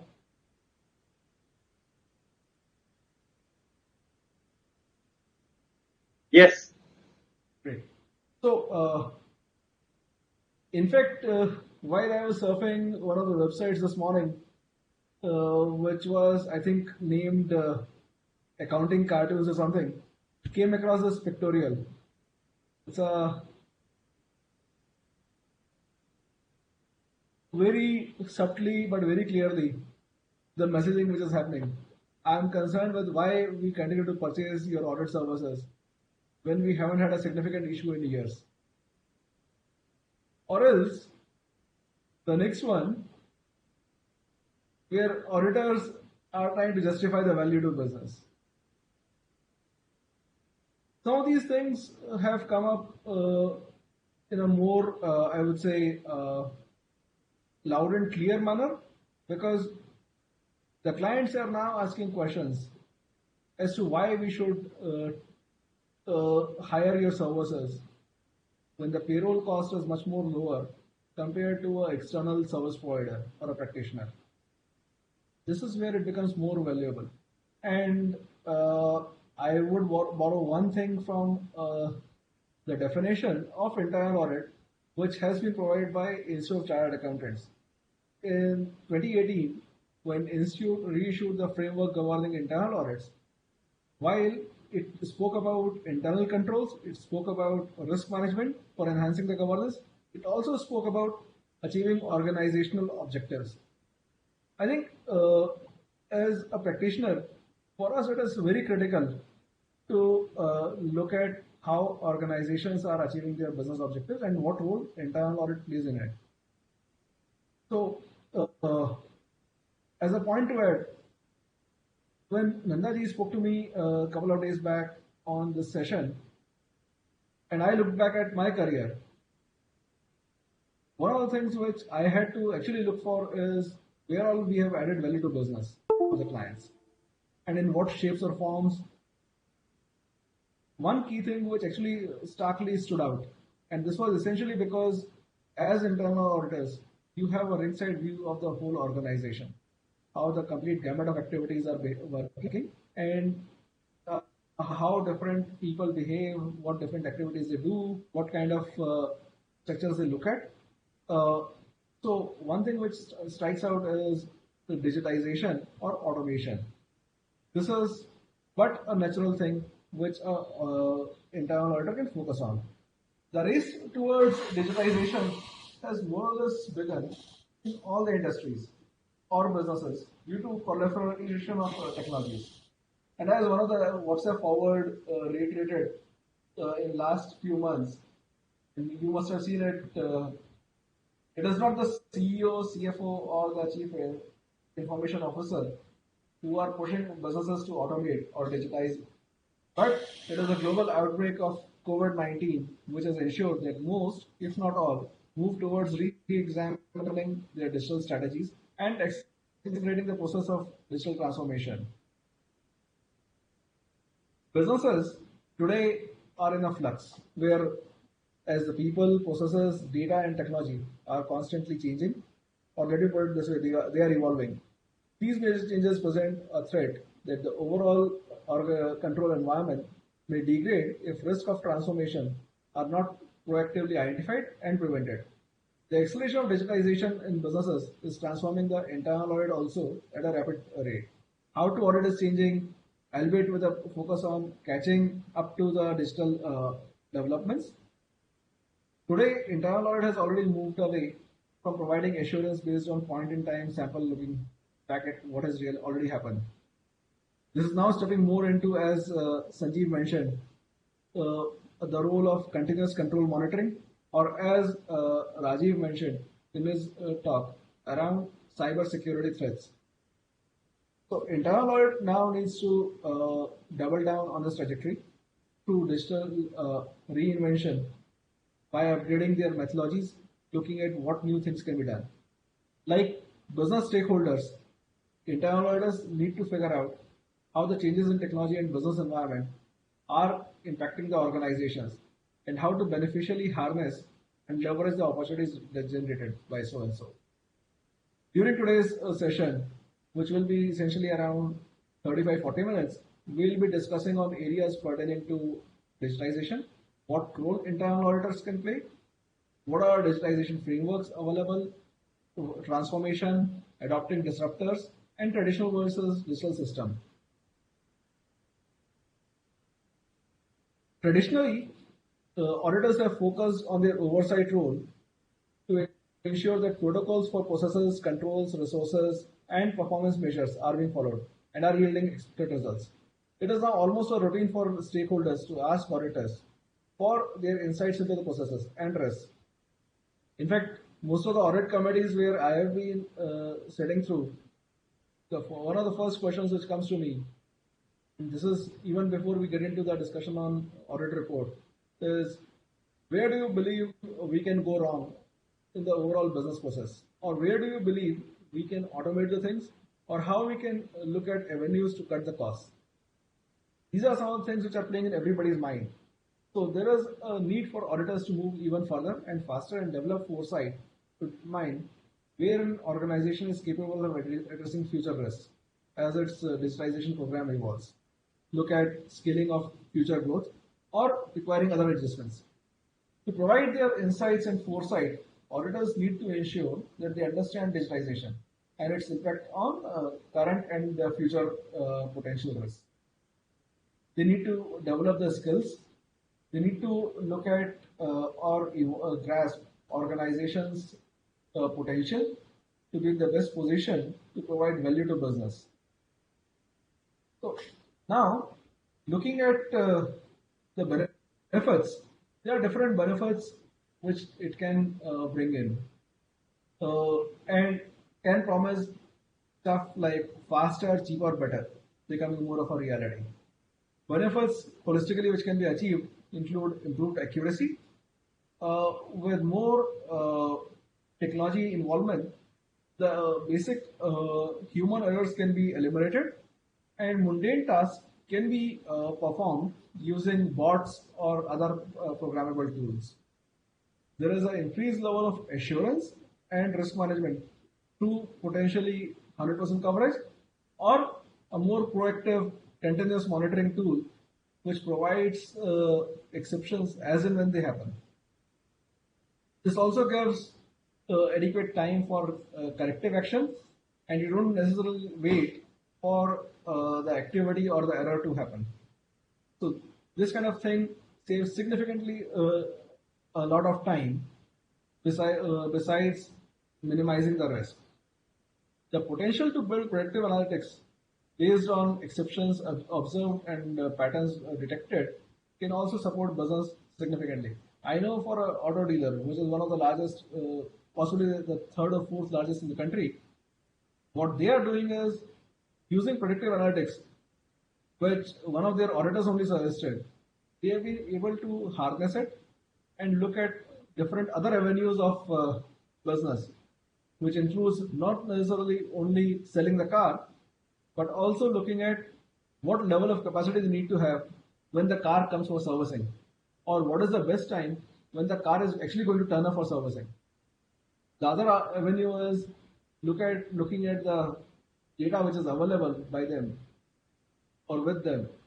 They are looking at how effectively they can sell other products, something like not only the car insurance but also insurance for other services, provide other broking things, for example, selling mutual funds or other so on and so forth things. This is there is also a potential to extend the solution to first and second lines by making it real time. Now, the role of internal auditor. For a few years, there is a discussion around digital transformation, digitization, or business transformation. A lot of employees or people see the word digital and immediately tune out, assuming that this is something which has to be dealt by IT. Critical to understand, however, is that digital transformation centers on the realization that technology is an enabler for every organization. Business strategies need to evolve to leverage those opportunities presented by the pace of technological advances. For example, usage of AI or bots is something which comes to my mind as one of the early things which businesses have actually used to ensure that their digitization pace is much more faster.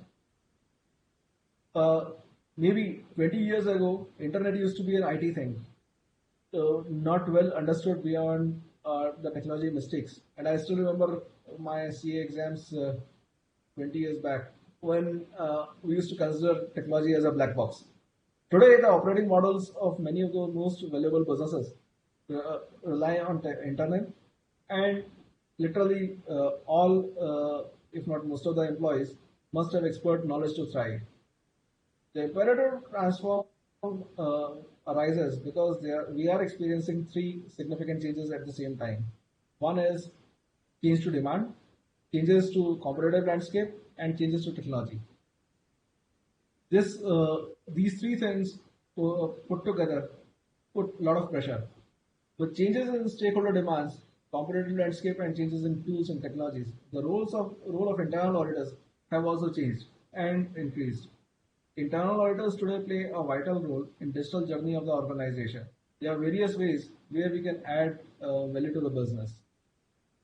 So we'll get into the details of framework, transformation, and disruptors. The first one is the framework. While there are no hard and fast rules governing the design of digital framework, leading practices do exist.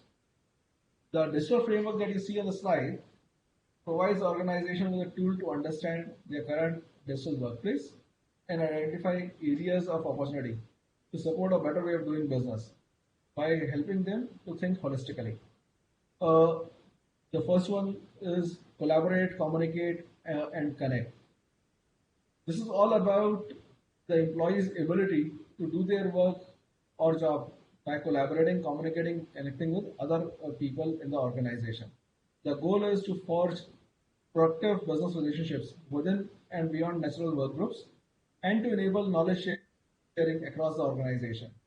Collaboration essentially involves to solve business problems and operate productively. Organizations need the ability to leverage knowledge across the enterprise with online, seamless, integrated, and intuitive collaboration tools that enhances the ability. Communication, as the information continues to grow at pretty much unprecedented rate, more tools exist that enable people to create their own content rather than simply consuming existing content. To ensure that right information reaches the right audience, employees need tools that support two-way communication and personalization of the content. It's something which is as simple as what data is thrown out as part of MIS. It can be something which is plain basic data, or it can be converted into a meaningful information which is communicated to the right person at the right level. Connections, self-sufficiency no longer guarantees effectiveness. Employees need the tools that allow them to connect across the organizations uh, and leverage the intellectual property and gain insight from one another. So brainstorming, for example, can no longer be done in meeting rooms. It has to be done cohesively using tools. For example, I have literally a daily touch point with my direct reportees in some shape or form to ensure that we discuss, we deliberate, and we thrash out the solutions. So these are some of the ways to do it. The digital framework delivers on these goals by fostering a strong sense of culture and community, and also ensures that the softer aspects of business are taken care of. Technology, which is a digital toolbox, it enables digital workplace, and every organization has digital workplace tools uh, in some shape or form available. Depending on the industry and the business needs, these will vary. The key is to adopt the right tool to allow employees to do their jobs and achieve the overall objectives. This becomes really critical because if you go wrong here, it can actually hamper the growth of the organization over a short to long term durations. It's something like one of my clients, I cannot name the client because of confidentiality, but then one of the clients went live on a digital space, it's a consumer business. So they went live on this, which included significant investment in technology, literally around 12 years back. And once they did that, after a year and a half of that implementation, because they had done it right, they could actually reduce their workforce by about 90%. Can you imagine a 40 people team running a 850 crore turnover business, a listed business, and growing and ensuring that their margins and top line, everything is in place and paying dividend on a regular basis, besides ensuring that they are complying with all the laws of the land. It was only the foresight that they could do it. Otherwise, it wouldn't have been possible. And today, even in the situation of lockdown, their business has not been hampered. They've actually grown significantly in this period. The third part, control, which is governance, risk, and compliance. The effective tool of technology, or rather effective use of technology, is underpinned by appropriate controls. This means that you have to support the digital workplace with appropriate governance mechanisms and management processes. Information flow and use must also comply with organization's policy and the different regulations which are there in the place. There are four different components here. One is the guiding principle that we spoke about, which is essentially identification of business goals that they are trying to achieve. Second is information governance strategy. This is determining the focus and aligning it with organizations' existing information management or information governance strategy. Third is roles and responsibilities, which is essentially around identifying the key stakeholders and creating suitable and sustainable interaction model. This also involves defining governance processes, metrics, and oversight processes. Fourth part is training and certification. This ensures that employees have access to trainings which allow them to harness the workplace to their advantage. This also ensures that the investment done by the organization is not lost. The last part is, the second last part is risk mitigation and compliance, which is essentially around information monitoring, collection and analysis, policy training, orchestrated presence to ensure that these channels are adequately organized, and last but not the least, crisis management. Because in case there is a crisis, thanks to social media or different open items like Facebook and Google and all, news travels fast. So there is a significant reputational risk. So those things need to be taken care of. And the last part here is business drivers. How do you measure business value?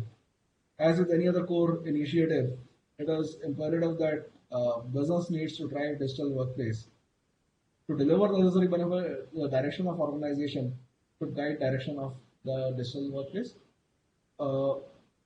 And there are different ways to achieve the measurable value, whether it increases the revenue or reduces the operational cost, accelerates time to market, enhances innovation, or improving customer experience, looking at increasing agility and flexibility, heightening staff satisfaction, raising productivity and efficiency, strengthening recruitment and retention, and improving employee experience.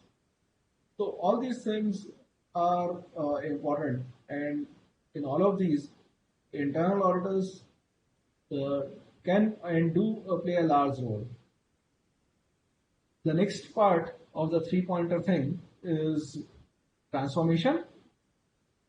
This is relatively a new concept, and the fact is we still don't know much about it. The only thing that we do know for certain about digital transformation is that it is a journey filled with significant number of blind spots. Executives of many of the organizations are struggling to understand what it really means in terms of scope and intensity of change, and what will be the repercussions in their specific cases. On one hand, it needs to be seen as a process of using digital technologies to create new or modify existing business models while trying to disrupt the industry. On the other hand, digital transformation is also much more than that. It is not just about digital technology, but about the fact that companies need to embrace new culture, structure, and processes that will be aligned with IT architecture, resulting in comprehensive digital solutions. One of the things and this I recall reading in one of the business magazines, I think it was Business Today or Business World, which covered Reliance Industries' investment into Jio. When it was launched, back in I think 2011 or so, one thing which Mr. Ambani was advised was, you will also have to change. While he had a significantly large office, a very plush office in the Reliance corporate offices, he had an entirely different type of setup in the Jio offices. This was essentially to ensure that employee productivity is also managed. and can you believe it? His office was open desk in the open hall. So this is one of the ways of embracing new culture. But then what it did was it broke all the walls, and people could reach out to him while he was in the office pretty much easily.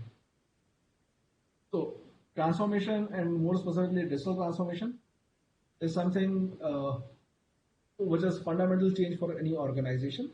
It lasts long and consumes significant resources. Therefore, mistakes can happen along the way.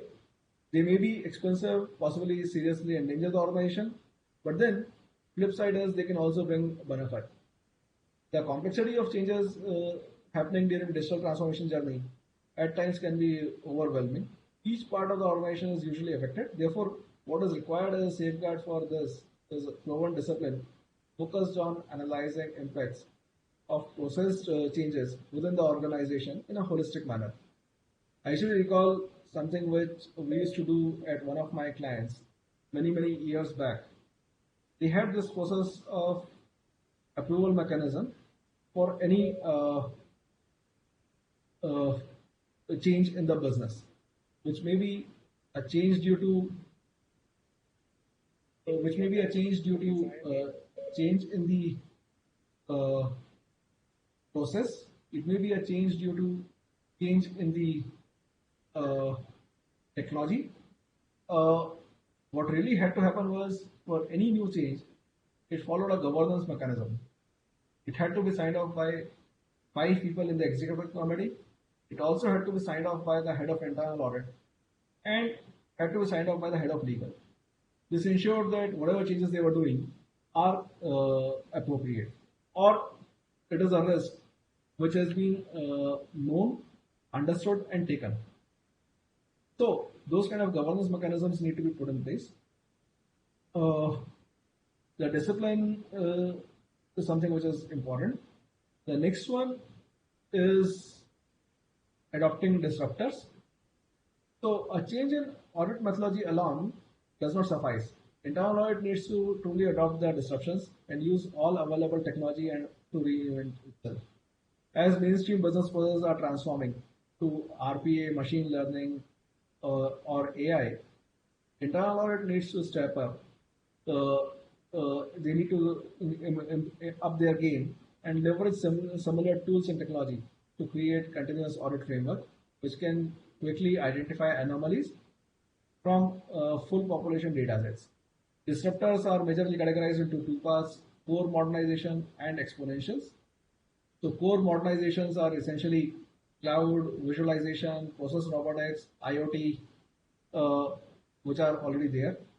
Exponentials are essentially around augmented reality or virtual reality, advanced analytics, cognitive computing, in-memory computing, blockchain, and there are different ways to ensure that these are taken care of, which are available on the slide. So these things essentially include ensuring that senior leadership is there in place. So tone at the top is critical. Building strategic alignment. Whatever digital disruptions you get into, it needs to match up with the business direction and the strategy. If that is not there, and both these things are going in silos, it becomes a failure at the stage 0. Need to think holistically. So rather than implementing individual technologies at different places in the business, it is critical to look at how holistically the workplace is going to look like. And I can actually quote back the example of the consumer business, where the management team reduced from 400 to 40, and it worked really well for them. It is still working well for them because they could visualize where they want to be 10 years from then. So that's how they are growing. Delivering, understanding culture. So understanding and supporting the existing organization culture is important. You cannot push people to change beyond 20 or 30% of what they are doing currently or how they are doing currently. So So this is something which is really, really important because people ultimately drive everything. Uh, Fifth part is delivering business value. Focus on delivering value rather than technology implementation. In one of my previous organizations, I still remember we had a CIO, and this was a chemicals business.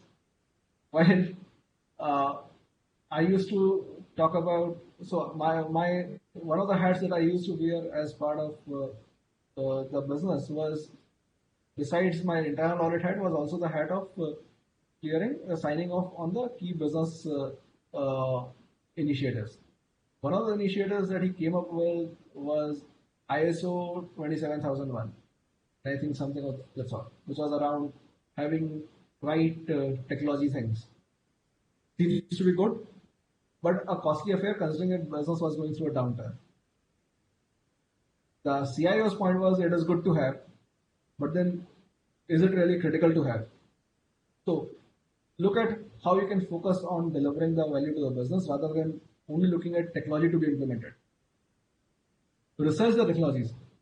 So it's something like you have Microsoft tools available which have a license cost, but you also have other tools which are open source, which are freely available. So look at evaluating all those different aspects because it becomes important from an overall business standpoint. Need to be focused on what is best for the business, what will help business in the long run, and what is more obviously the cost effective. Make it easy. This is coming back from the previous point that I spoke about. Don't push people to change too much too soon, so it impacts their overall performance. Introduce different ways for people to work and do it better, but then don't push it too far. Involve risk, compliance, and legal. This is fundamental to any change. Now, moving to the last point which I have, which is comparison of traditional versus digital systems. So traditional companies with digitization are far ahead of those who blaze the trail before them. By nature, their business is built around technological and digital tools. Their communication processes and culture are permeated with digital technology. At the same time, traditional businesses are based on paper and need to wean off it, or at least partly.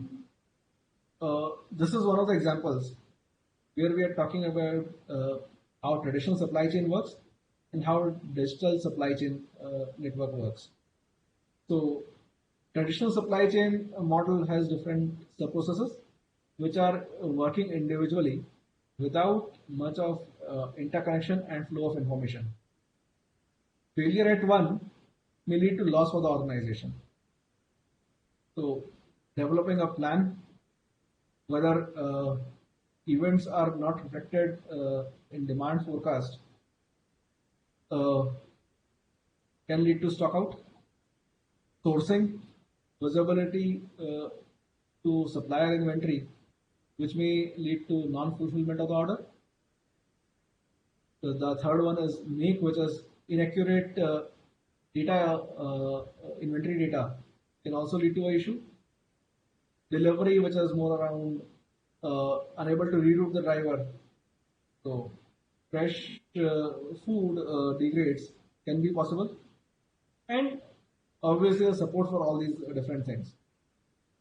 The digital supply chain network, how they work is they are essentially all data driven. So all these different activities are synchronized. The planning talks to not only the fulfillment, they talk to how digital enhancements are happening, how supply is structured, how the smart factory is working, and how well connected it is with the customer. So connected customer can actually predict demand increase or decrease, which can lead to impact on the sales. Smart factory can actually forecast how inventory is operationalized. How much inventory do you need? Can you really work on just-in-time inventory instead of a 3 month or 2 months stocking? Intelligent supplying, again, a critical one. Digital development, how how fast can you modify it? If let's say government comes with a new GST law, are your digital changes happening on time or before the activities are required to be undertaken? And then fulfillment decisions, looking at how it can reduce the cost to serve. So this essentially shows how digital supply chain network with synchronized planning and digital network help in managing the supply chain, even in change of consistent processes or events compared to traditional supply chain. Well, as we hit dusk and we are moving towards evening, late in the evening, it is time to end the technical discussion. We need to try to cover the overall process of digitization, the role that auditors can play in adding value, and open to questions and clarifications. Thanks for your participation. Over to you, Nandaji.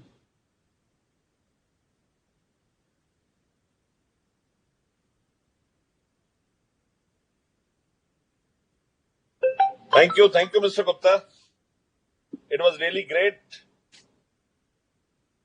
So we had really had a marathon session today. A very nice session. So, sir, we'd like to go on to question answer sessions. Mr. Rajiv is there. Rajiv Gupta.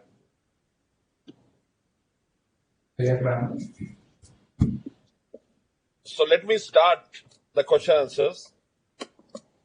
The first question is that three of you have very wonderfully outlined the areas where SMPs can add value. So two questions simultaneously to all of you. The first question is that how can one, as an SMP, work on those prepositions? And what are the expectations of the management from them on those issues? We can start likewise only, Mr. Gupta, from you. What essentially in few, you can sum up in 5-7 minutes, what essentially you feel an SMP can provide and what is your expectation from you? Similarly, first Rajivji, then Sanjeevji, and then Amitji. We can go ahead, sir. Please. Sure, Nandaji. Nandaji, am I audible? Yeah. Fully audible. Please carry on. Okay, very good. So Nandaji, this is very, very relevant question at the need of the hour. And I feel very important for us now to fully understand what are the applicable technology risks for the clients, for the companies, we are serving. And it varies from industry to industry. The type of data which a financial institution is managing and owning versus the data which a standard manufacturing company may be owning is very, very different. The type of business continuity plan which a banking sector needs to have has to be very different from any other standard traditional industry which is operating. It becomes very, very imperative for the practitioners to understand what are the biggest continuity and the data risks which are applicable to an organization, and whether our security policies and the postures are in line with that. Have we set up our infrastructure, our training programs in line with the specific industry in which the organization is operating? With the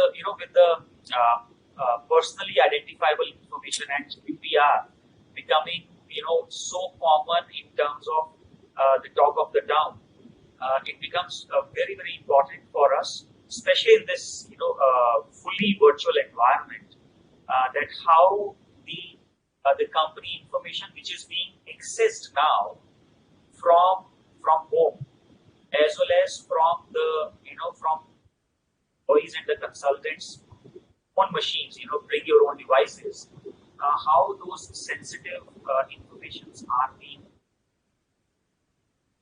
they are not unauthorized. They are not, with the competitors. They are not copied and, emailed to their personal email IDs. All those questions become very, very current times. Whether big for one type of client versus the second other type of client is something. And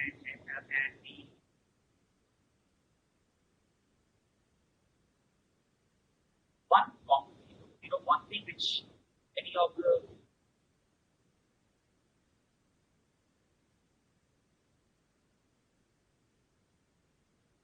acts cannot happen to my industry or to my company because of the size of my organization. That question has now been put. Everybody who is on has equal chance of best interest to understand what I will use as an organization and is my business continuity data secure. I think that this has become type of those are my views. With that, pass it on to Sanjeev. Okay. Thank you, Rajiv. Absolutely, concur with Rajiv's assertions as well. My only limited point would be to really see from a SMP standpoint, and I did mention in my brief talk about how one can really look at it with a frame of creating a proof of concept for the client. I think nowadays we are really looking at it how organizations or the service providers can offer that as a concept and then take it big. So my suggestion and proposal would be to start small, look at create a sense of pull that you will be able to create from the client.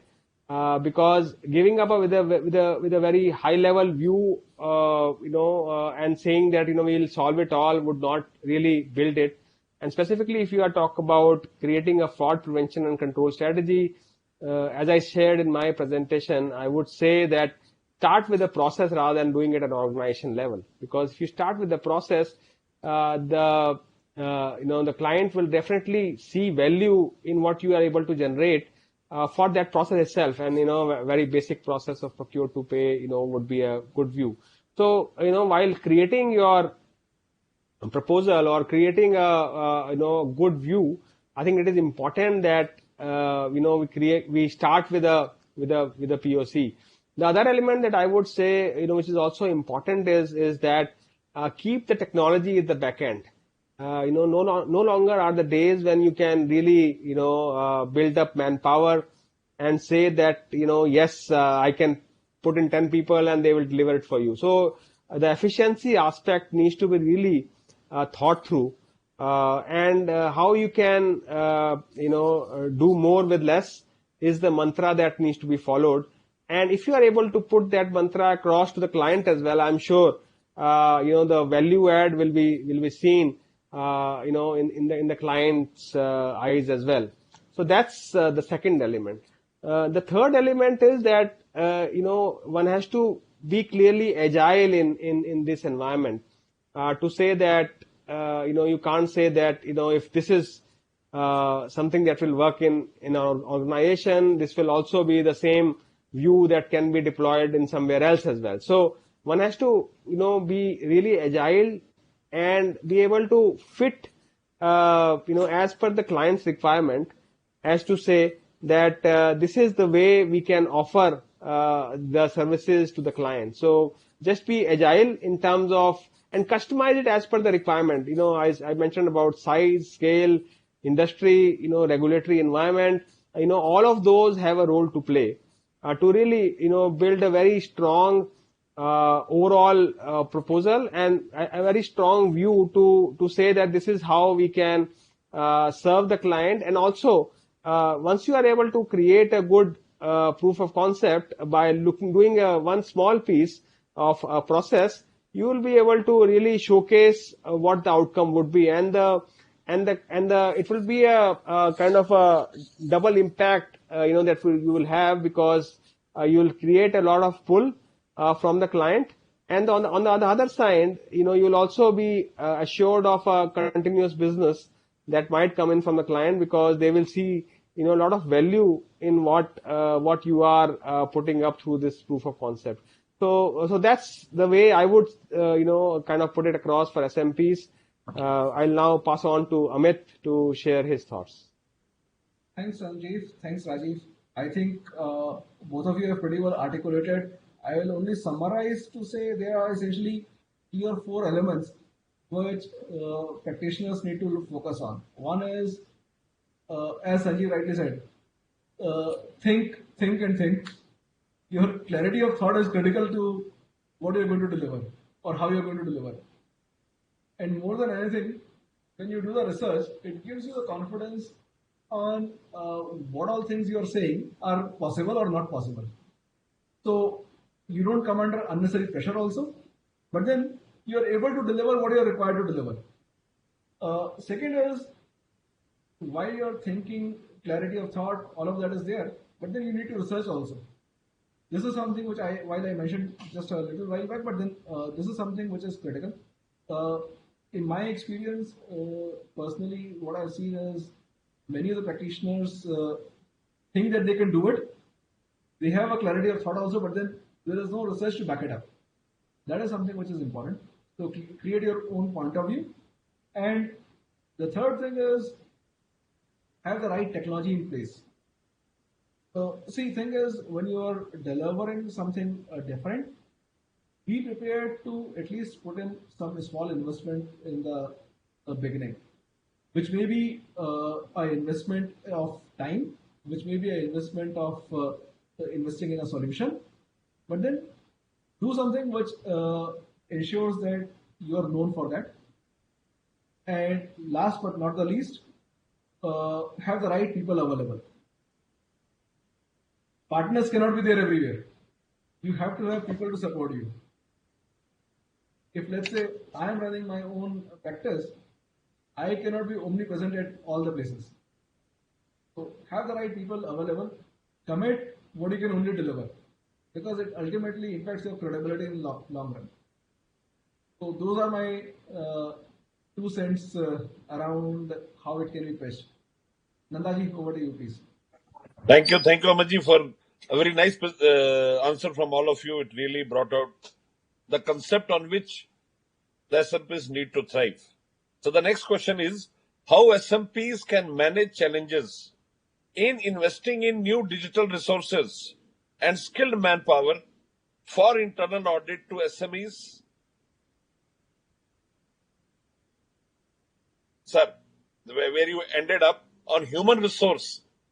Partner cannot be everywhere. The people, the entire team, if it is so aware, if it is so energized, they can perform in that tandem. So on this, the question is how SMPs can manage challenges in investing in new digital resources and skill manpower for internal audit of SMEs.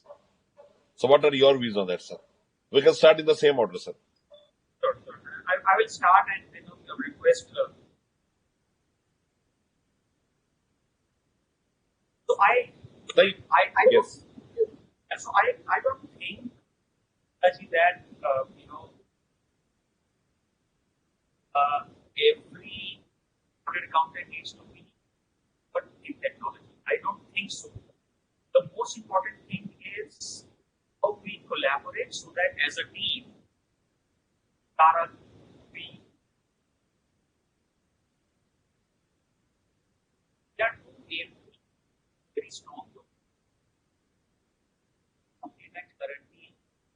Rajiv ji, your voice is breaking. Rajiv ji, your voice is breaking.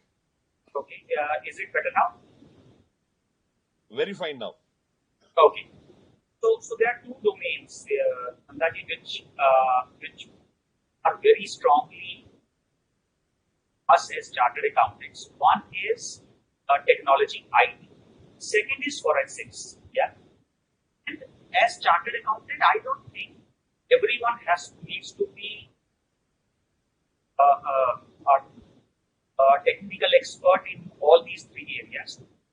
It is very important that how, as a network of professionals, we have someone who complement us as professionals in managing any such client, any such organization where, for example, data leak prevention program needs to be looked in, or where the network security needs to be, or where any forensic assignment needs to be, or how someone may have manipulated this rights and things like that. I feel is finite. Collaboration and partnering with other firms who complement us has to be the way forward as practitioners. We'll pass it on to Sanjeev. Okay, thank you, Rajiv. Well, I'll put it in perspective that and let's be honest about it, that it's only chartered accountants can't do the job. We have to be realistic about it as well, and that's why I'll pick on what Rajiv said. Why collaboration plays such an important role. We have to collaborate. We have to collaborate with people who have the data analytical skills, people who have really the domain knowledge. So if you are working in the manufacturing industry, you need to understand the business aspect of it. See, the bottom line is that if you really want to thrive and create a value add, you can't do it without understanding the business in which your client is working. So the important element would be to really find out the resources that would be required to be put on the job who really understand the business. And if you have that, then I think half of your battle is won. So that's a very important point from a collaboration standpoint and putting in the right skill set.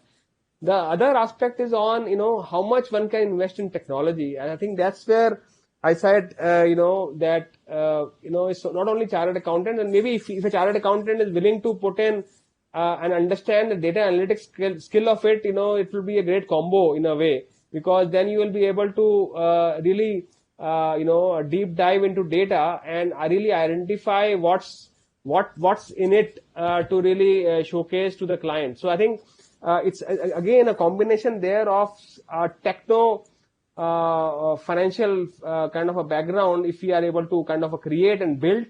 And for that, I think it is important. I have seen in SMP kind of environment, they work on a very limited budget. It's like a low resources, low cost resources that kind of really have to put in. But I think it is about creating a voluntary mentoring program or something to really drive the motivation level within the employees will also help. I think so. Those 2-3 elements I would say. One, of course, collaborating, investing in the right people, creating a good data and technology platform, which Amit also alluded to.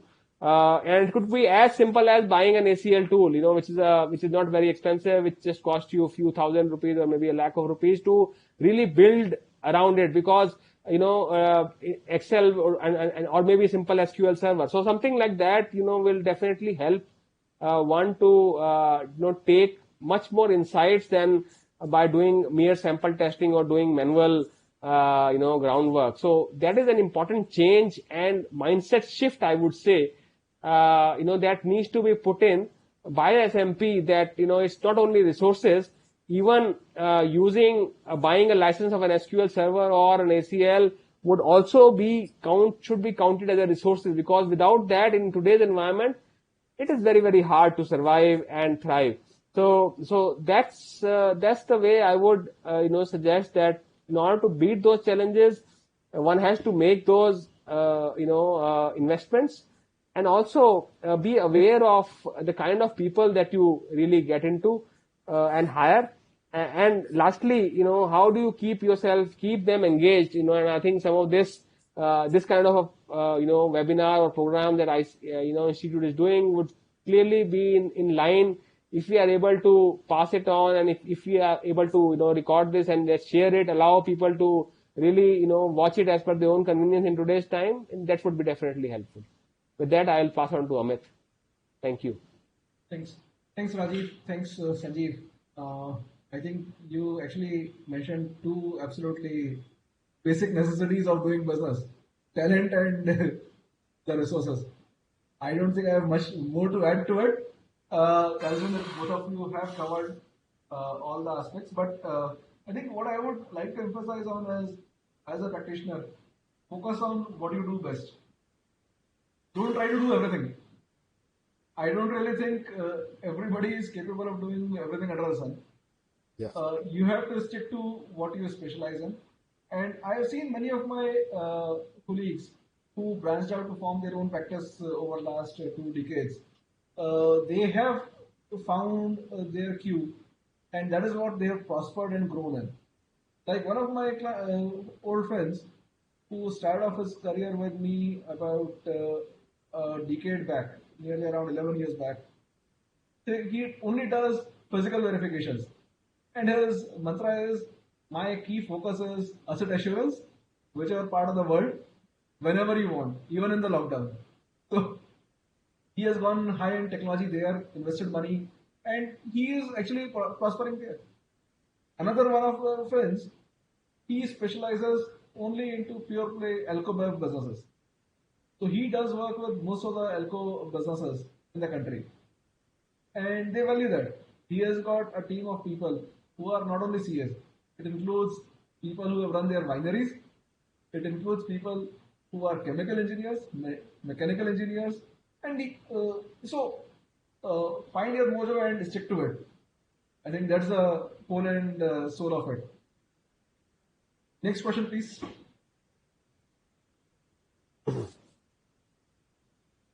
Sanjeev, maybe I will ask one question before Nandaji, has his next question. Yeah. I have, I'm hearing some of the experts talking about the real acceptable use policy. What they are saying is, the time the employees were on the company network or in the company, so the license was still okay for them, possible for them to company policy. But now when people have not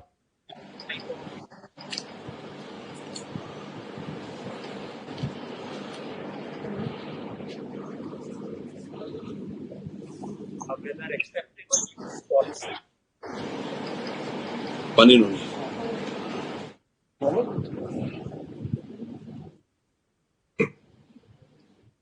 You're on mute.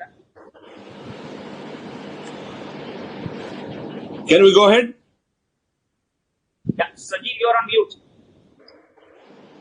No, so Nanda is saying something. Yes, sir. I was saying that. Can we go on the next question? Hello? Yeah, I'm not able to listen to Rajiv.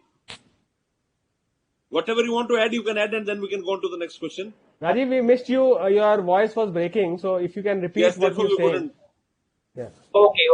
Am I audible now? Yes. It's better. Okay. So my question is, for Sanjeev and Amit, that there are some experts who are now asking for revision in the acceptable use policy of the company devices. And they are saying because of COVID, when people are working from home, there is a possibility of company assets than their official purpose. So, what are your thoughts and views on this? Yeah. So I can. And Amit, you want to go first? No, Sanjeev, please go ahead. You Okay. are most touched by this point. No. I Thank think you very much. it's quite relevant in today's time, Rajiv. And of course, one has to be governed by the BYOD policy. Bring your own device, as they call it. With that frame. But it's a tough choice actually. And specifically companies like, I'm sure Flipkart, where you work, and it's a service industry, and where I work in insurance. I think the PII is the most vulnerable and most prized possession that each fraudster would kind of really be after.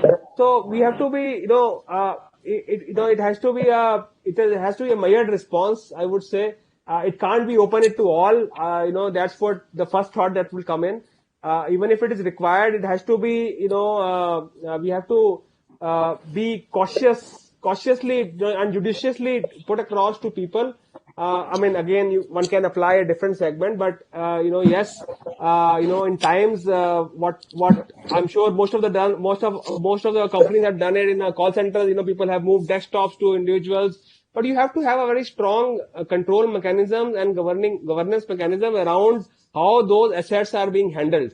Even if you put into a completely, public domain, or, you allow people to use their own laptops or computers, you need to have those, tools which to some extent, are deployed, can be deployed, would allow you to, concentrate your assets and don't allow you to, like we use InstaSafe. I'm sure, it's like a virtual desktop interface that most of the companies are using, which allowed you to protect or minimize the risk. You can't really say that it would be a, zero risk, but yes, you will be able to minimize the risk perception around, data leakage. So, but of course, you'll have varied answers. Again, depending on industry. At financial services, we are very, very sticky about not allowing that, and I'm sure banks would also equally be. But some of the companies like manufacturing and all, people do allow. So it's again, you have to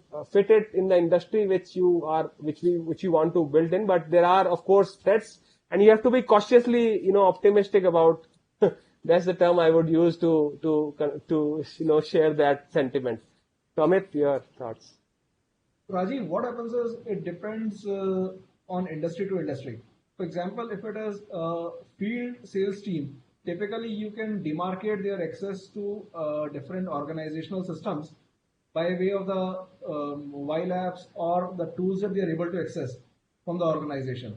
Typically, you have a separate sales tool which they can access. They can plug their data and they can be monitored through GPS. Uh, Besides the mail server that they will have access to, they will not have access to any other resource. And historically, over last 2 decades of digitization, that is how it has been happening. And I can actually see the scenarios from both consumer industries and pharma businesses where it is prevalent. While in today's time, most of the senior level people, where access rights are wide and varied, organizations go for either virtual desktops or they go for stuff like VMware, where you can remotely control the personal devices also of the users. So, if let's say I am working in an organization where I have access to significant amount of data, and this can impact the organization, before I install any of the mobile apps or any of the accesses that I do on my iPad or my laptop, personal devices, I will be asked to install some of those tools which ensures that organization tracks what I'm doing with the data. So, for example, in my organization, if I want to copy paste anything from my business mail ID into, let's say, if I'm printing it, it creates a trail. Similarly, if I'm forwarding it to somebody, it creates a trail. If I save a particular attachment on my personal device, it doesn't allow me to do it. So it will only show a corrupted file.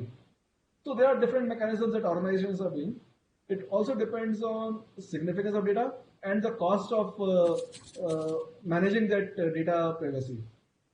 So you have to look at both aspects of the things. Something like, let's say, if it is a business which is partly funded by government by way of, let's say, subsidy or something, you may not want to control it because that is something which is available in public domain. Only thing which is sacrosanct to you is your supplier data and the customer data. And most of it is anyway available on the public domain. So maybe only protect the mail server and the rest everything you can just leave it. But let's say if it is financial services or let's say the industry that you operate in, where your customer data is your everything, heart of the matter. You can't really let people have unilateral access to it without any control. You have to have adequate checks and balances in place. So that's how it will have to be. It will have to be on case-to-case basis. Great. In fact, the protocols have to be laid down. Even in small firms, SMPs, when you used to work at home, there are softwares which will allow an access to any person anytime to the server. He can add anything, but he can't take anything from the server. He can't download anything from the server. So there are certain checks and balances. And particularly when it comes to the security of clients' data, it becomes an onerous duty of the firm to ensure that it has all the cyber security control environment at its beck and call. Now coming to a related question on this, it says, what are some of the control issues when it comes to outsourcing assignments? So when it comes to outsourcing assignments, what are the impact areas in context to the control issues? Sir. I will start. So am I audible? Yes.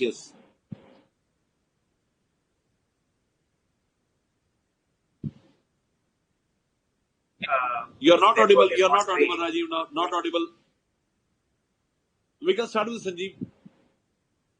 Yeah. So work from home, Nandaji, is now going to become a reality in a way, and that's the it although it has its advantages, it has its own cons as well. As we kind of really experienced it in the 6 months, and I keep saying that earlier it used to be work from home kind of a luxury where you do it once a week, once a month, one day a month you'll allowed to work from home.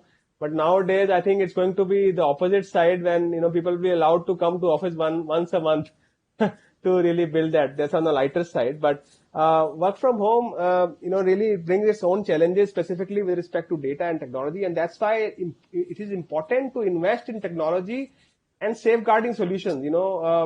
I'm sure some of you and most of you would have read that the number of and Rajiv alluded to it in his slides on cyber threats, that the number of phishing attacks are going exponentially, as we move along.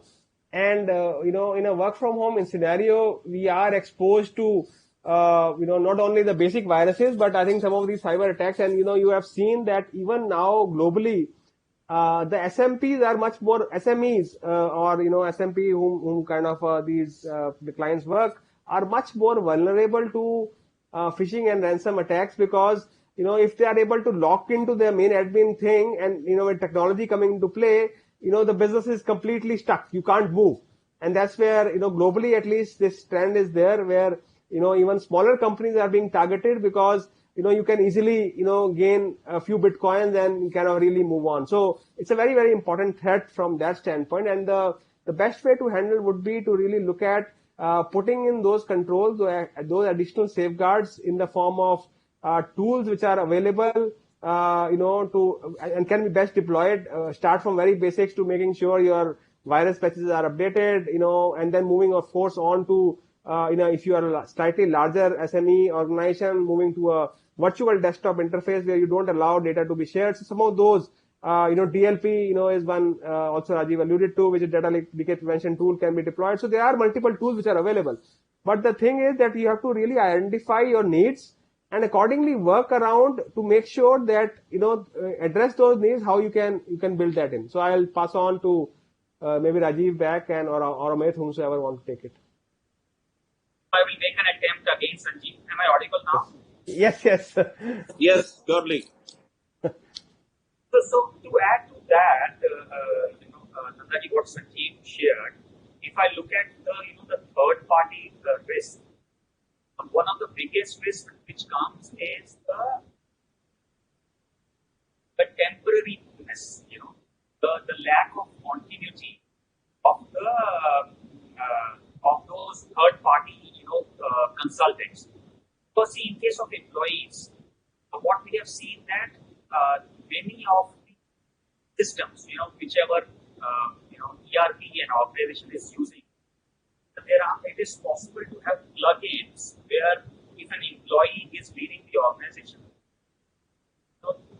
there can be a collaboration between HR and IT, whereby on the last working day, the access of the employee can be disabled from the backend. But in case of consultant, or the third party, in general that risk remains because third parties, they are not controlled by HR in general. They are controlled directly by the user functions. And that is where the real risk lies because user functions are numerous. And there is no one-to-one mapping which is possible in case of an employee. Because in case of employee, only HR and IT teams, if they collaborate, control can be put in place.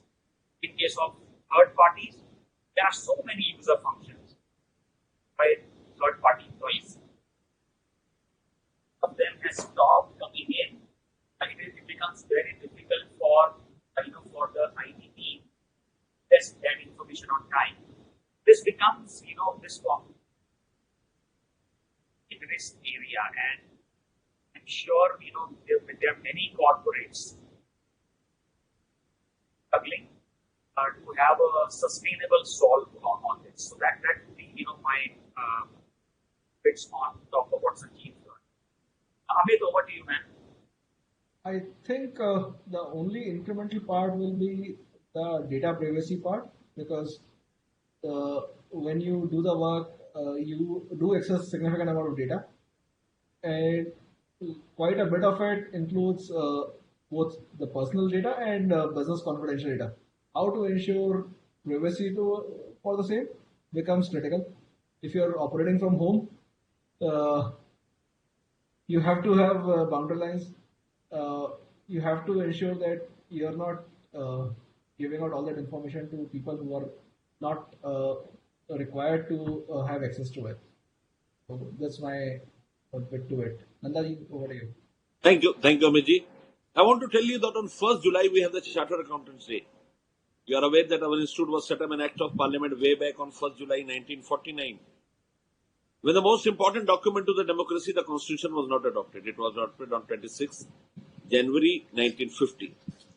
So let me tell you that on 1st July every year we hold a very big programs. So this time I was on FM radio, and you are aware that the institute is working day and night on Atam Nirbhar Bharat. So the MD of SME spoke to me. I said, only 1 minute I have. What you want to ask? He said, only I have one worry. Can you please come, or any chartered accountant can come and say that my entire business setup is fraud free? Look at the assurance what he wants. He said, simply say, you can look through and give assurance that it is fraud free. So ultimately, businesses needs to be hand-holded in these tough times. This is what I wanted to say. Over to the last question of the day. Before I ask my brother Prasanna Kumar D to give his closing remarks, the last question of the day says, during this new normal, how important it is to have a security review, cyber security review of IT controls of the ERPs, and how do we ensure that fraud risk indicators are monitored and controlled? Much in line what we have discussed, your concluding remarks on this. So let me take an example. Yes, please. On that. So Nandaji, not only on the ERP side, I feel that this vulnerability assessment all the more important these days for end to end. Including your network, which becomes a very important part of the overall comfort which we need to give to the business leader. Any and every organization which gets this scanning done, they don't get one pager or two pager report. They get numerous pages reports of this type of scan, and it is not practically possible for them that in next 3 months or 6 months and that is where the prioritization comes in terms of what can be against what vulnerability can